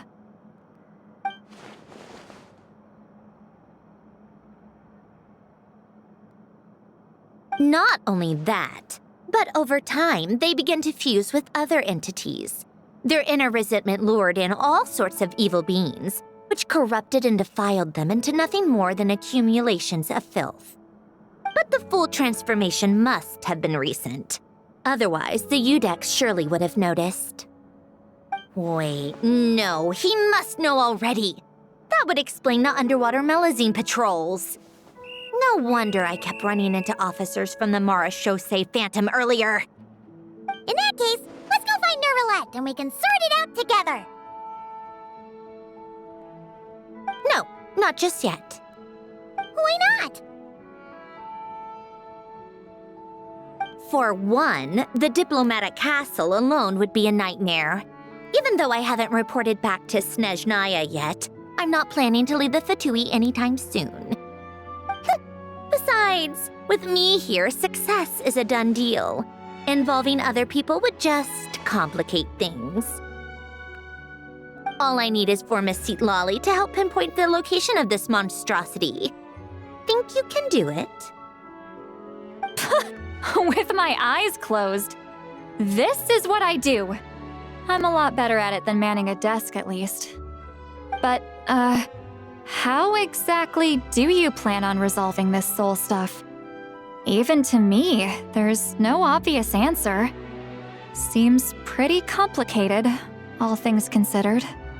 Just trust me. I have the perfect solution. Oh, all right. If you're that confident, we'll follow your lead. Why the sudden interest in helping Fontaine with this, Androne? You never knew Renee and the others, right? No, I didn't. And you're right. This problem has nothing to do with me. I wouldn't get within 10 feet of the Nord-Sitzenkreuz Ordo or its members. But in his later years, Elan told me he regretted not helping his best friend when he needed it the most. He also felt sorry towards Marianne for being too lost in his mechanical research to look after her properly. If he were still with us, I think he'd do the same. He might have a few choice words to say about it, but even after everything, he wouldn't leave his friend's mess for someone else to clean up. Friends shouldn't hold grudges or leave behind regrets. Fixing what happened between him and Renee was one of his greatest wishes. All I'm doing is fulfilling it in his stead. You know, you really do seem a little different now. You mean everything that just happened wasn't for nothing? Why, thank you for pointing out the obvious, Paimon.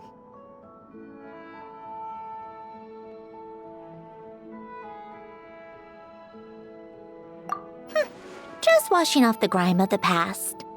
Turns out, a lot can build up after being ignored for so long. What's this about aquarium tanks all of a sudden? They go off on some grand adventure and what?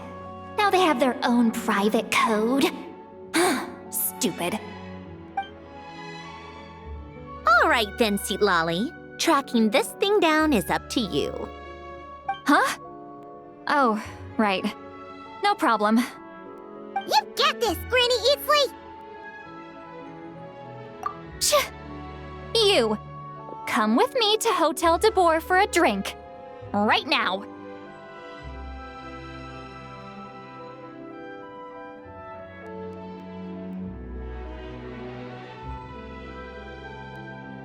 Why? Because I said so! Miss Guillotin, I'll report back on the location tomorrow morning. Just need a drink or two first to bolster me up. Well, don't let me keep you. All right, you. Time to go. I've got scores that need settling. Huh?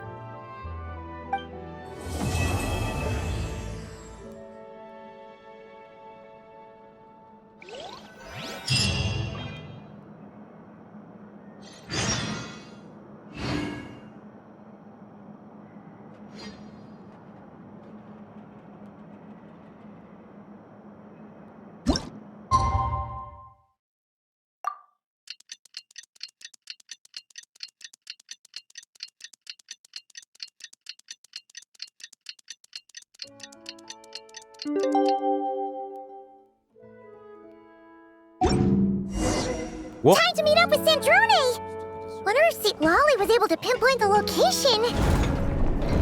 Well, we should know soon. Let's just hope it all works out. Flavor unlike any other.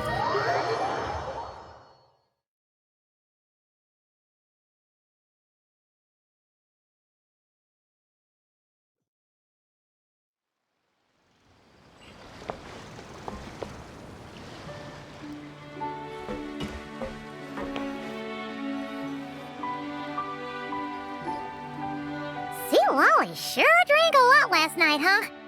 Wonder if she's even awake. Good morning.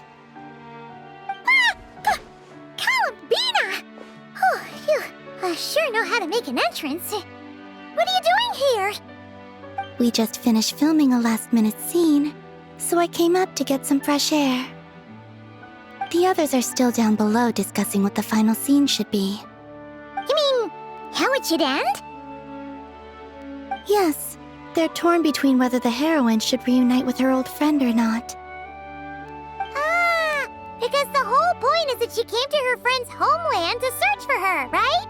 Oh, Paimon almost forgot the plot! Yes, Director Farina and Miss Chiori think a tragic ending where the two never meet would be more poignant. But Director Xavier thinks having the two reunite would make for a more touching and heartwarming ending. Me? I'm not sure. On a personal level, of course I want to see her again. Of course I want to experience that moment where we reunite, even if it's just for the cameras. But that means an actor would have to take her place. And that makes me feel... Oh.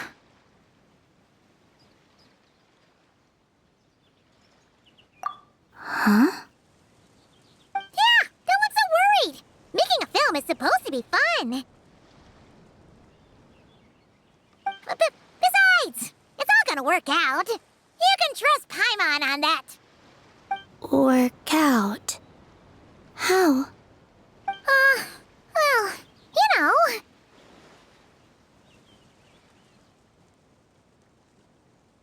Yep, exactly. Okay, I trust you. I'll just focus on having fun for now. Well, well, look who we have here. Traveler and Paimon. Oh, the lighting specialist and clapper loader that never were. Yeah. We kinda went AWOL, didn't we? Sorry about that. Seriously, don't worry about it. Everything's going smoothly on our end, so just do what you need to do.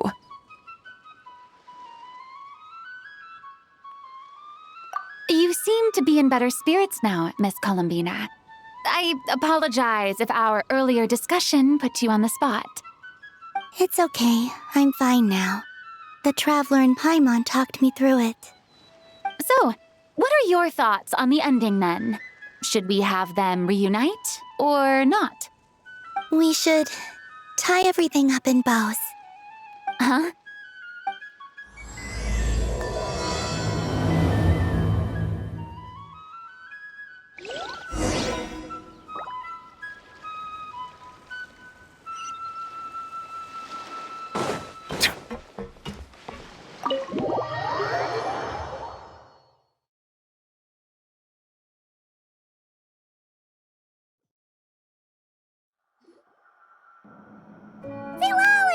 We're here! Oh, right on time. Well, yeah. We weren't the ones who drank our weight in alcohol yesterday. What? Are you suggesting Granny can't handle her liquor? It takes a lot more than that to get me drunk. Really? 'Cause, you stopped making sense after a while. Did I? Huh. News to me. I didn't say anything too crazy, I hope. Let's see. You spent half an hour bad-mouthing Auroron, half an hour complaining about work, an hour talking about light novels, and, Paimon kind of fell asleep after that. Are they gone? Oh, the crew? Yeah, we bumped into them on the deck, but they just left. Wait, but now that everything with your core is sorted out, what's stopping you from seeing Columbina? She misses you a lot. I just want to deal with this mess first. Besides, this is a perfect chance to make her jump for once. I have to plan it out more. But enough about that. Were you able to pinpoint the location of our target? Of course! When Granny Eatsley promises something, she delivers. Great, let's see. The Morte region. Wait, this is the Tower of Gestalt. The place the souls were severed. Is that the source of the resentment?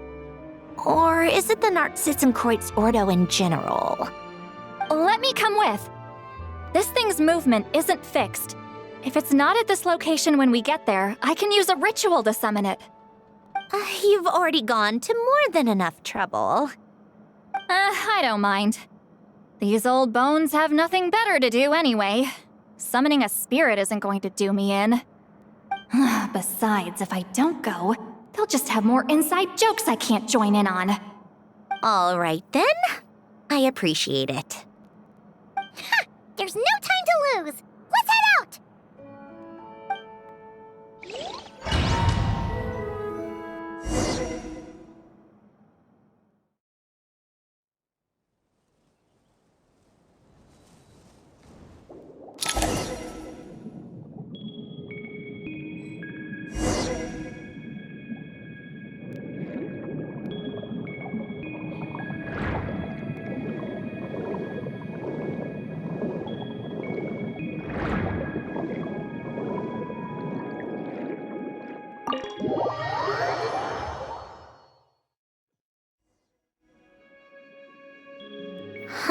No sign of it so far. Should I start the summoning ritual? Let's drain the water from this floor of the tower first. It'll make it easier to move around. Wait, we can do that? Of course. Alain and Renee both saw the future that awaited Fontaine and even shared a few methods for waterproofing buildings. The principle behind it is... not important. Just unlock the mechanisms in the order I tell you.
Ready? Yeah. When this thing appears, I'll try talking to the souls inside. But more than likely, they've already been driven to madness. If communication fails, we'll have a battle on our hands. In that case, Paimon better find a hiding spot. If a fight does break out, I should be the one to deliver the final blow. Trust me on that. Understood. All right, I need quiet. Wandering spirits drifting along the tides. Hear me now. Broken souls, silenced, torn apart, and forsaken. Follow the traces of the past and return to us. Let resentment recognize resentment. Let vile entities be drawn together. And in this place, take form once more.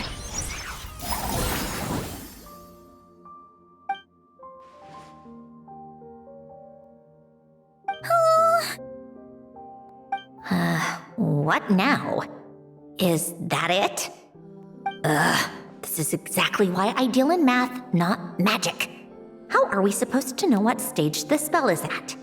It's like there's no logic to speak of. Mechanical science is so much easier to...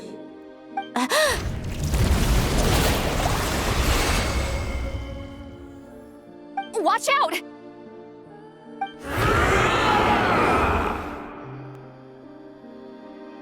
Hey, you! Or whoever's inside of you. I need you to listen to me. I'm a descendant of Fontaine's Lord Artificer, Alain Guillotin. I can make you whole again and return you to the ley lines. You just need to work with me here.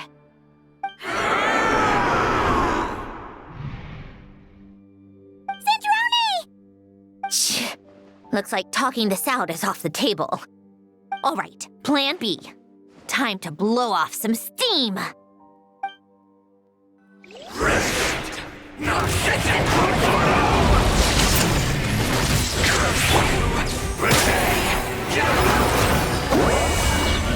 You're cursing out the wrong person!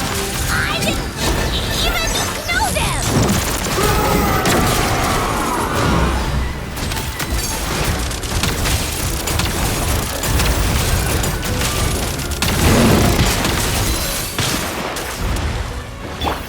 Lightning slash!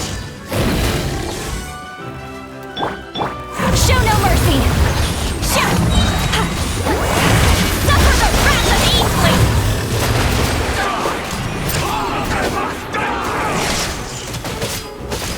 Most of them already did. But you still have a chance to return to the ley lines and reunite with your family. Just work with me here!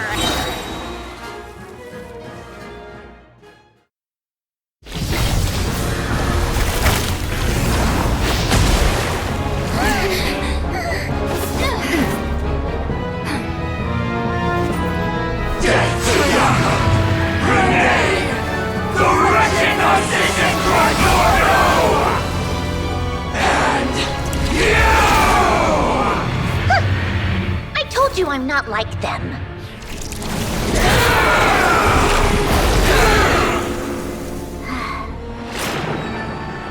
I'm stronger. Inverted.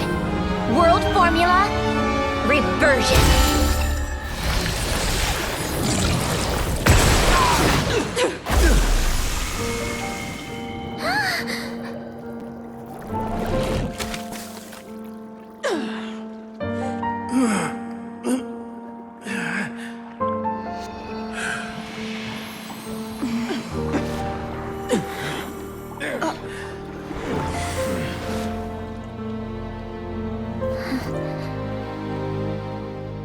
Be at peace among the tides. Lost souls.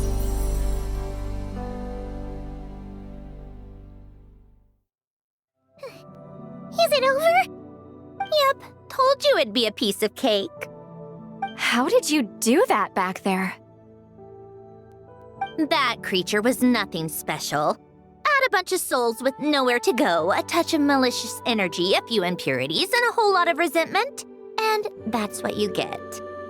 All I did was separate the original souls from the rest of the filth, allowing them to be accepted by the current rules of the world. The principle behind the world formula is divergence. Starting from a point of origin, it deconstructs and reconstructs the possibilities of the world to find certain answers. So, it would follow that reverse calculating the world formula allows us to achieve convergence and restoration instead. Using a numerological array, I was able to do just that. It's similar to the concept of homological reduction in mathematics. I reduced them to the basic fundamental essence of their being without changing their underlying nature. That meant... never mind. Judging by all the blank stares, I'm guessing you don't actually care.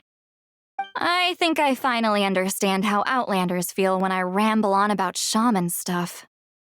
Point is, it was super impressive! You really are amazing, Sandrone! You're just realizing that now? Ahem. Enough about that. We should get going. I'll go reset the mechanisms inside the tower. See you back on land.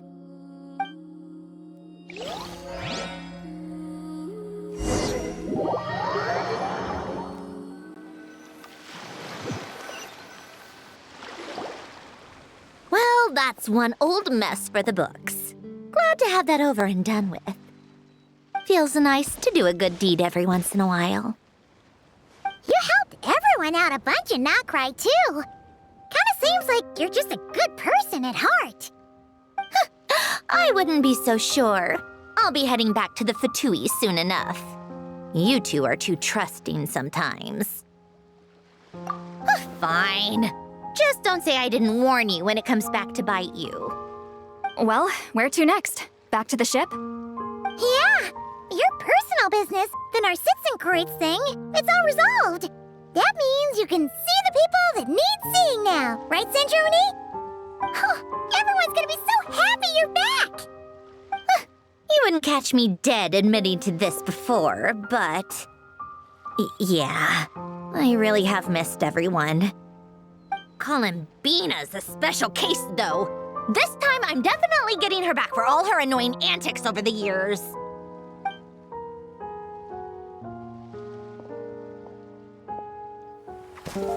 She'll sense me coming from a mile off. How am I gonna...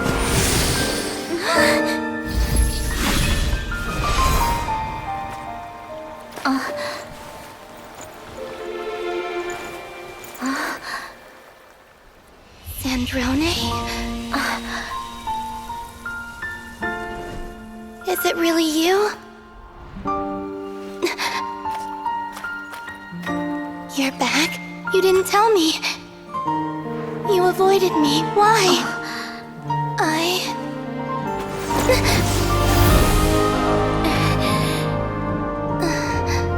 Sandrone? Now we're even. I missed you so much. That That makes one of us, idiot. I'm here, Columbina.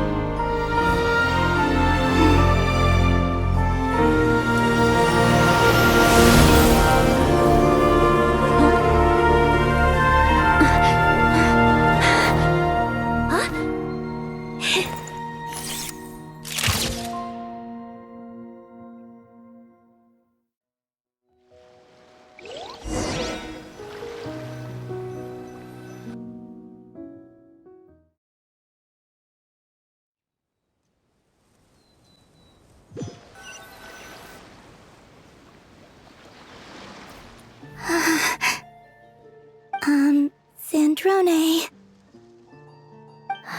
Don't ruin the moment. Or I'll start thinking about how you teleported me to a random location after I explicitly told you to stop doing that.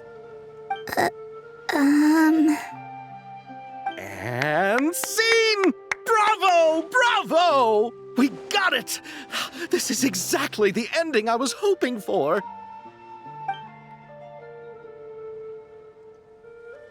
Huh? Where did you just go, Miss Columbina? You vanished, and then the next second you were back hugging this, new friend here. That was all on camera? Yeah. Well, the camera was already rolling, and it happened so fast, so... yeah. Hold on. This must be... Yep, my best friend. The one I was looking for. I never thought I'd actually get to see her again. I'm just... so happy.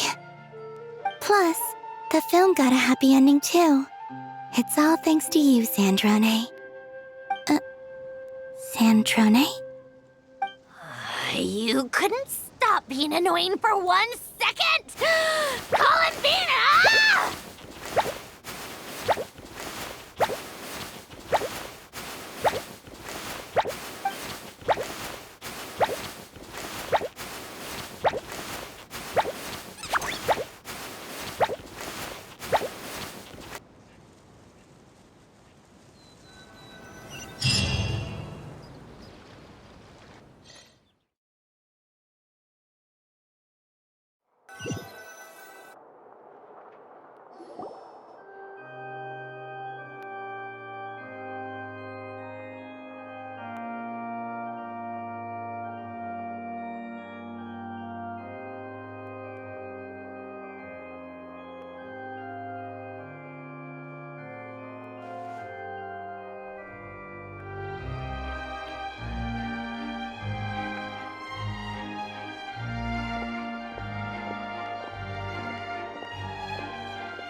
As expected, going to the opera house is the true way to enjoy a film.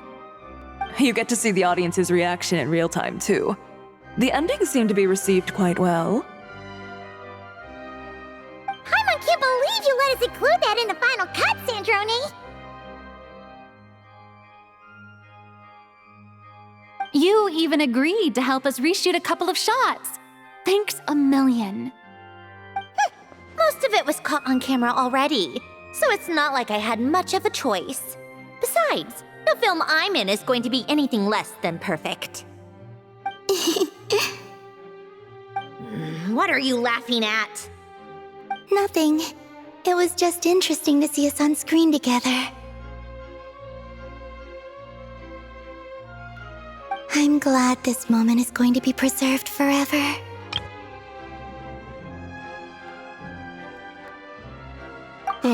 Just a pity we didn't take home the Farina Award this time around. Well, artistic films can rarely compete with commercial ones.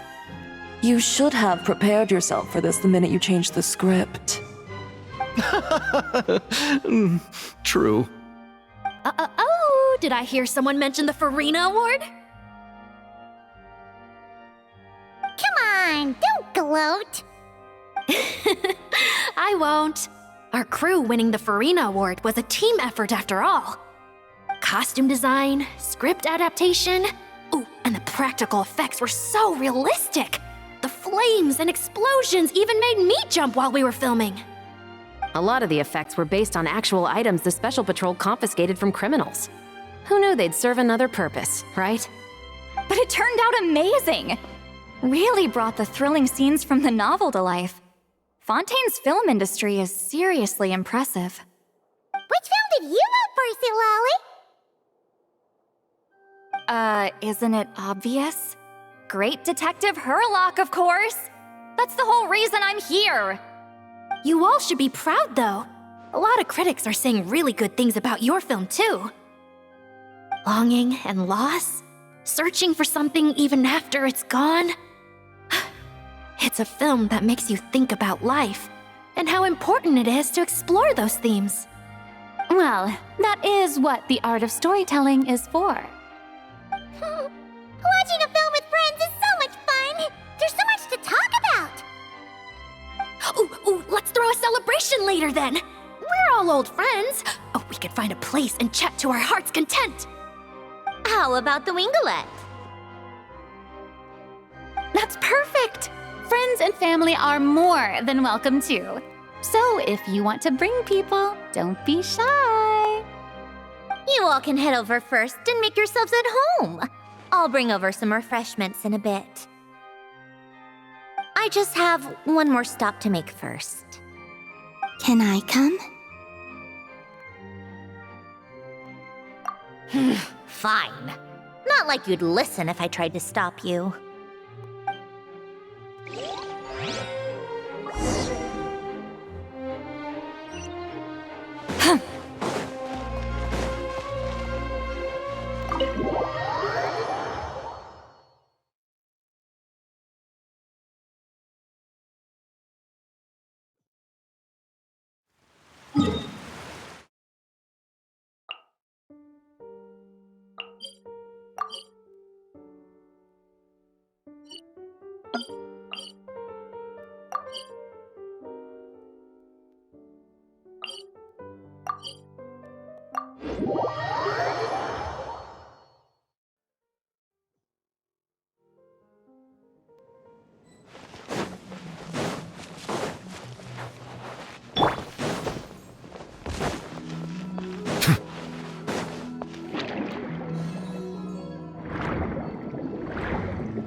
Yes.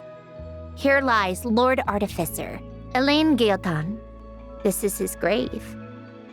Oh. I'm sorry, Ellen. I'm sorry this is the first time I've been back since leaving Fontaine.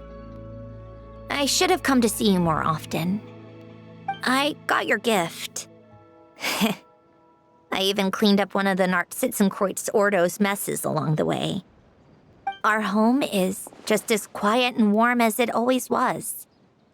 The flowers in the garden are still thriving. I'll make sure to tend to them more often from now on. Polonia received irreparable damage in battle. I should have taken better care of your invention. I'm sorry. Polonia was family to me. Just like you. You always said I was a fast learner. But I'm not so sure.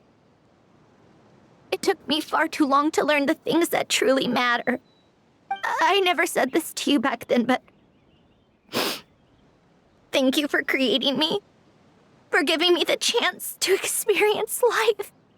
Being your family meant everything to me. Absolutely absolutely everything. Can I say a few words as well, Sandrone? Don't need my permission. Hello, Mr. Guillotin. I'm Sandrone's friend. You don't need to worry. Sandrone is doing great. Not only is she a brilliant scholar, she's made a whole bunch of friends, too. And she takes great care of them. As if. She'll never admit it, but she's always there when her friends need it the most. I wouldn't even be here without her. So, if she ever needs help, her friends will be there in a heartbeat, including me. That's what best friends are for. Columbina. What else? Oh, she likes drinking bitter coffee, listening to piano music when she can't sleep. Turns out she even likes giving hugs. No, wait! Don't tell him all that! Huh? I don't understand. I didn't think you'd want to hide things from him. Well, yeah, but there are still things I don't want to say. Okay. I'll come by myself and tell him for you then. That's not what I meant! All right. Enough with the speeches. If no one has anything else to add, let's just leave it there. Should we say a few words too? Kinda seems like Columbina said it all. Oh, great idea!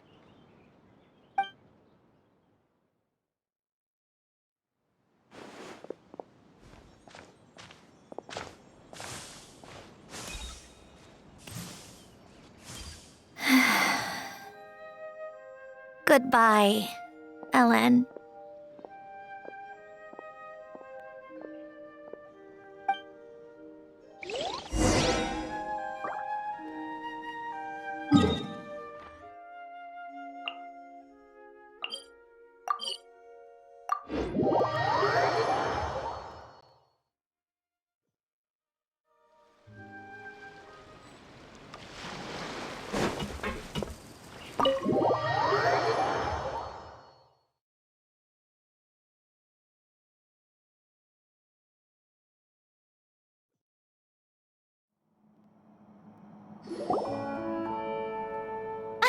You made it! The party's already started.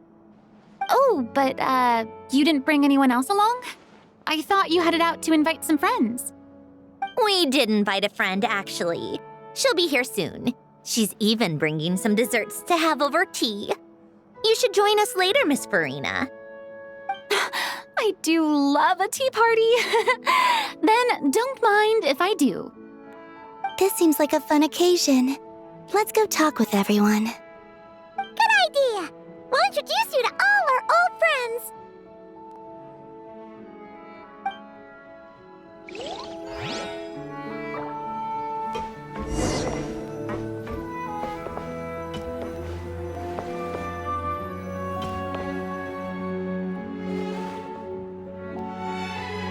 Granny Itzley, you're really not going to let us borrow these cute little stuffed toys for our magic show? First of all, Seat Lalin and Eats Papa are Chi-Chi meal.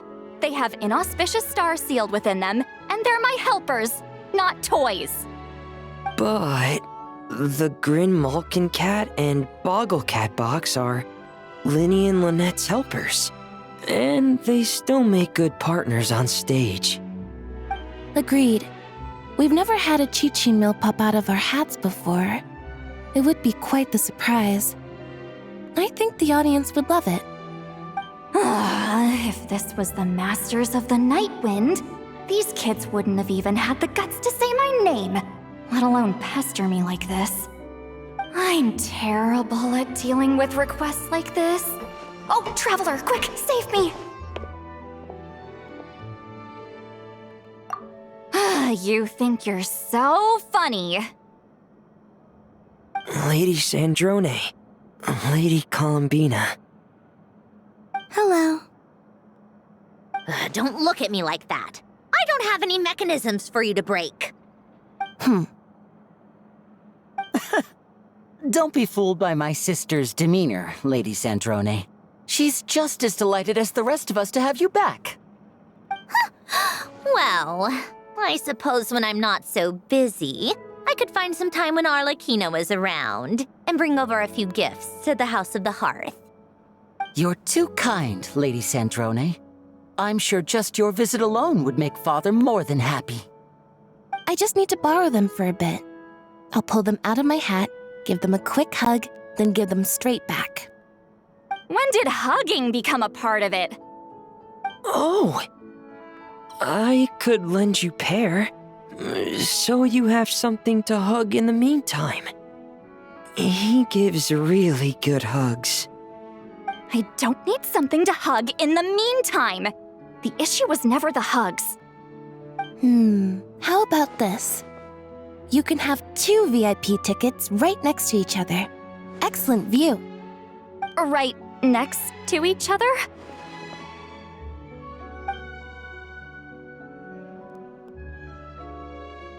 Yep, super quiet.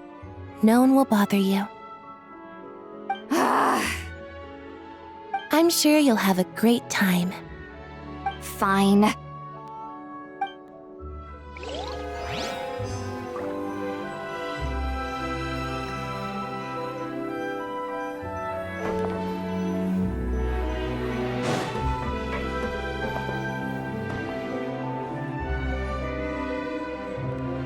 Wait a second! Mr. Baptiste and Veronique! You're here! Friends of yours? Veronique is the prop manager for Musketeer Pictures, and Mr. Baptiste is the author of The 2 Musketeers. Yeah, former prop manager. Now we're just 2 criminals serving our time. Thanks to Duke Risley and Nurse Sigewin looking out for us. Not too bad, actually. You make it sound like I'm giving you special treatment. I just think the method of justice you chose to pursue is one people can respect. You are far too modest, Your Grace. The only reason we were even able to come to the surface for the festival is because you fought for it. It's also just good for the physical and mental health of the prisoners in general. Anyway, I suppose I have you to thank for keeping the winglet in such good shape. I never knew she could look so striking. I didn't do anything special. It was mostly the Traveler and the others. Don't sell yourself short, Miss Guillotin. You are the current captain, after all. In light of that, I have to ask, do you mind if I leave up some of the installations so the people back at the fortress can also enjoy the aquarium? Huh? Like I said before, I just think it would be good for the inmates who clean and maintain the winglet to see their work put to good use. Besides, maintaining an aquarium is sure to be a lot more interesting than scrubbing rust off the walls and deck. Of course I don't mind. I'm grateful you even want to keep it. Great. Then it's decided. That's amazing, Sandrone. We should go hang out at the Fortress of Meripede later, then. You do know you just invited me to hang out in prison, don't you?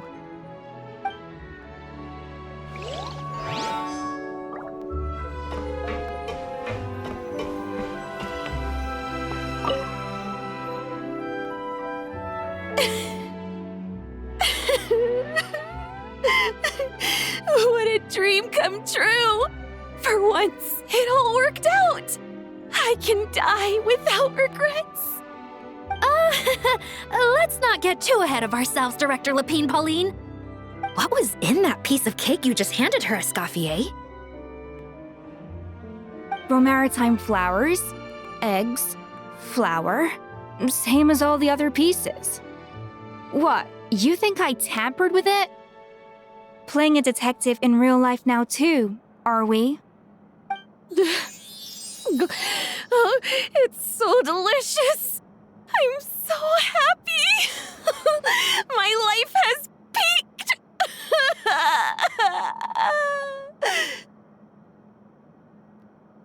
Miss Lapine Pauline, look who I brought! Master! Wait, what happened to your face? Why are you crying? Never mind my face. Here, let me introduce you. This is Miss Charlotte and Miss Escoffier. Things are sounding lively over here. Oh, look who it is! Perfect timing. I was so busy with the shoot, I feel like we barely got to talk. Ah, and the elusive Miss Guillotin. It's great to see you. Thank you so much for letting us use the boat free of charge. That was so generous of you. Oh, right. Introductions. This is Miss Charlotte and Miss Escoffier. That's kind of you, but I didn't really do anything. If you want to thank someone, it should be the Duke or the people who keep the boat in such good shape. Right. I'll head over in a bit and do just that. Miss Columbina? Yes? Could I interview you sometime? I'll treat you to some gâteau de bord for the trouble. There's only a limited amount available each day. Oh, but it's an absolute must-try when you're in Fontaine. Oh, sure. Bold of you to use my own cake as a bribe right in front of me. You know what? When else are we all going to be together like this? Come on, everyone! Grab your drinks!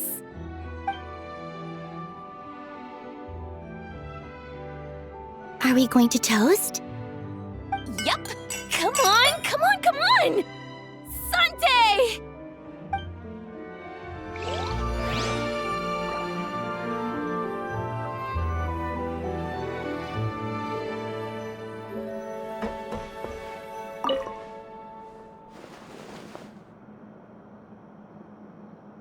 You made it. Sorry for starting the celebrations without you. No worries at all. We're just glad everyone's having such a great time. Oh, right. You've probably seen them around already, but let us introduce you for real.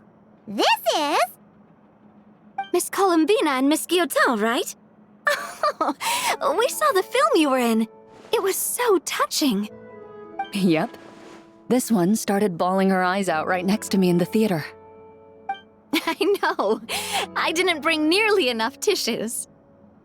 Thanks. We saw your film too. I memorized all your names. Oh, guess we can skip the introductions then. Our effects were pretty over the top, right? Some of the extras in the big scenes were actual members of the Spina di Rosula. So basically, your contribution was creating realistic-looking chaos. That wasn't the only realistic aspect. Miss Chevreuse and Miss Emily were also kind enough to lend their expertise on criminal investigations and forensics. Oh, it was nothing. I was just honored to take part and help out. Wow! No wonder your film turned out so good. You basically had an expert in every field. Talk about a stacked crew. Oh, speaking of, want to join in on a round of tabletop troupe later, Miss Columbina and Miss Guillotin? I mean, what better place for a party than a party? Here we go again. That sounds interesting. Yes! Persuasion successful! What about you, Miss Guillotin? I guess one round couldn't hurt. Critical success!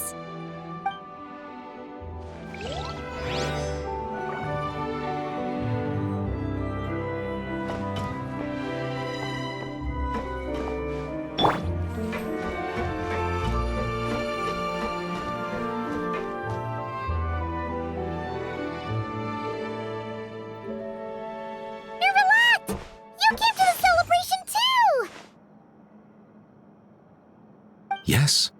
I can only hope my presence does not make anyone ill at ease. Who's this? All right! This is Nervalette, the Udex of Fontaine. And this is Columbina and Cendrone. Greetings. Hello. These two must be the Fatus and former Fatus related to the recent incident in Nod-Krai. I read about them in the diplomatic report. The Udex? Oh, the dragon that cries a lot. Oh, well... Jeez, Columbina. That's your takeaway from all those Fatui meetings?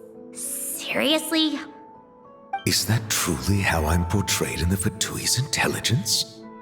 You must put a lot of people in prison then. Well, it would be more accurate to say I pass judgment on their crimes. All trials in Fontaine strive for fairness and justice, so as to avoid imprisoning the innocent. So, only the people who deserve it get sent to prison. Well, deserve is quite a subjective metric, is it not? At the very least, I can promise that in every trial over which I preside, I make every effort to deliver a fair verdict.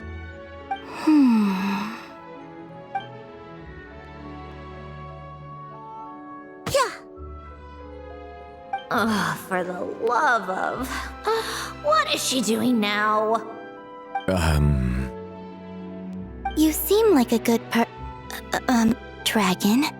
Not the kind that throws people in prison for no reason. I think we can get along just fine. Well, thank you. Then she punched me because... Oh, sorry, Nermalette. She thinks that's a sign of friendship. Where does she even pick up weird habits like that? Ah, I see. I believe I have observed people on the streets of Fontaine expressing affection in a similar manner. I suppose I now know what it feels like. Yes, quite, abrupt. You know, these two are surprisingly alike. Oh, looks like Arlecchino's here. Come on, Columbina. Let's go have ourselves a tea party.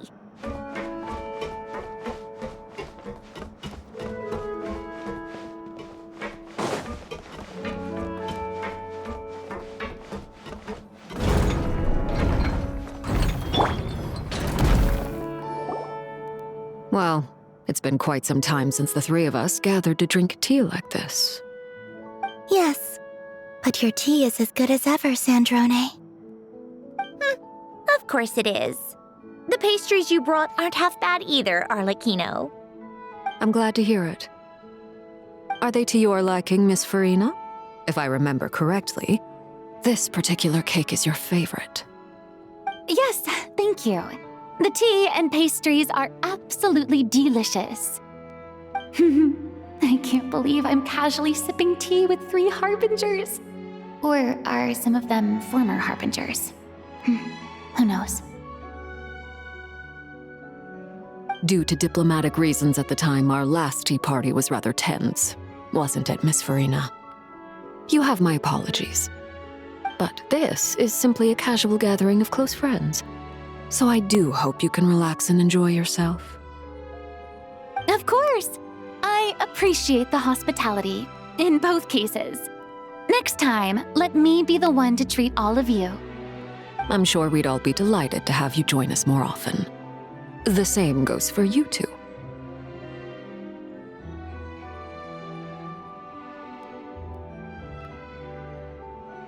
Of course we should do this again!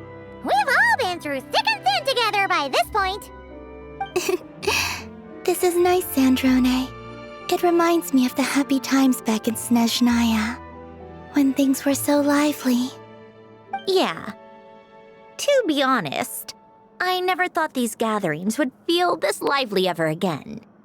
Well, I think I speak for all of us when I say we're truly glad you're back, Sandrone. Me too. I've realized that holding on to what matters doesn't just mean protecting what you already have. By reaching out and striving for something new, you can gain much more than you think. No, that certainly doesn't sound like something the old you would say. Well, I'm only going to say it once, so don't get used to it. Who knows? Perhaps your tea parties will only get livelier from here on out. Once you return to the Fatui, we'll have more opportunities to keep in touch in any case. I want to spend more time together too, but I don't want to go back to the Fatui. Well, Nod-Krai isn't too far from Snezhnograd. It shouldn't be hard to find a place where we can all get together. Oh, and then I can sing for you, or put on some of your favorite music, just like the old days. Speaking of music, I spotted a mechanical piano below deck. Is it yours, Miss Guillotin? Yes. Reclaimed, I suppose you could say. Why don't you play something for us? Huh? In front of all these people? Yes, why not? You play so well. Yeah, come on! Just a little, please? For the love of... Fine! One piece, and that's it.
Musketeer pictures!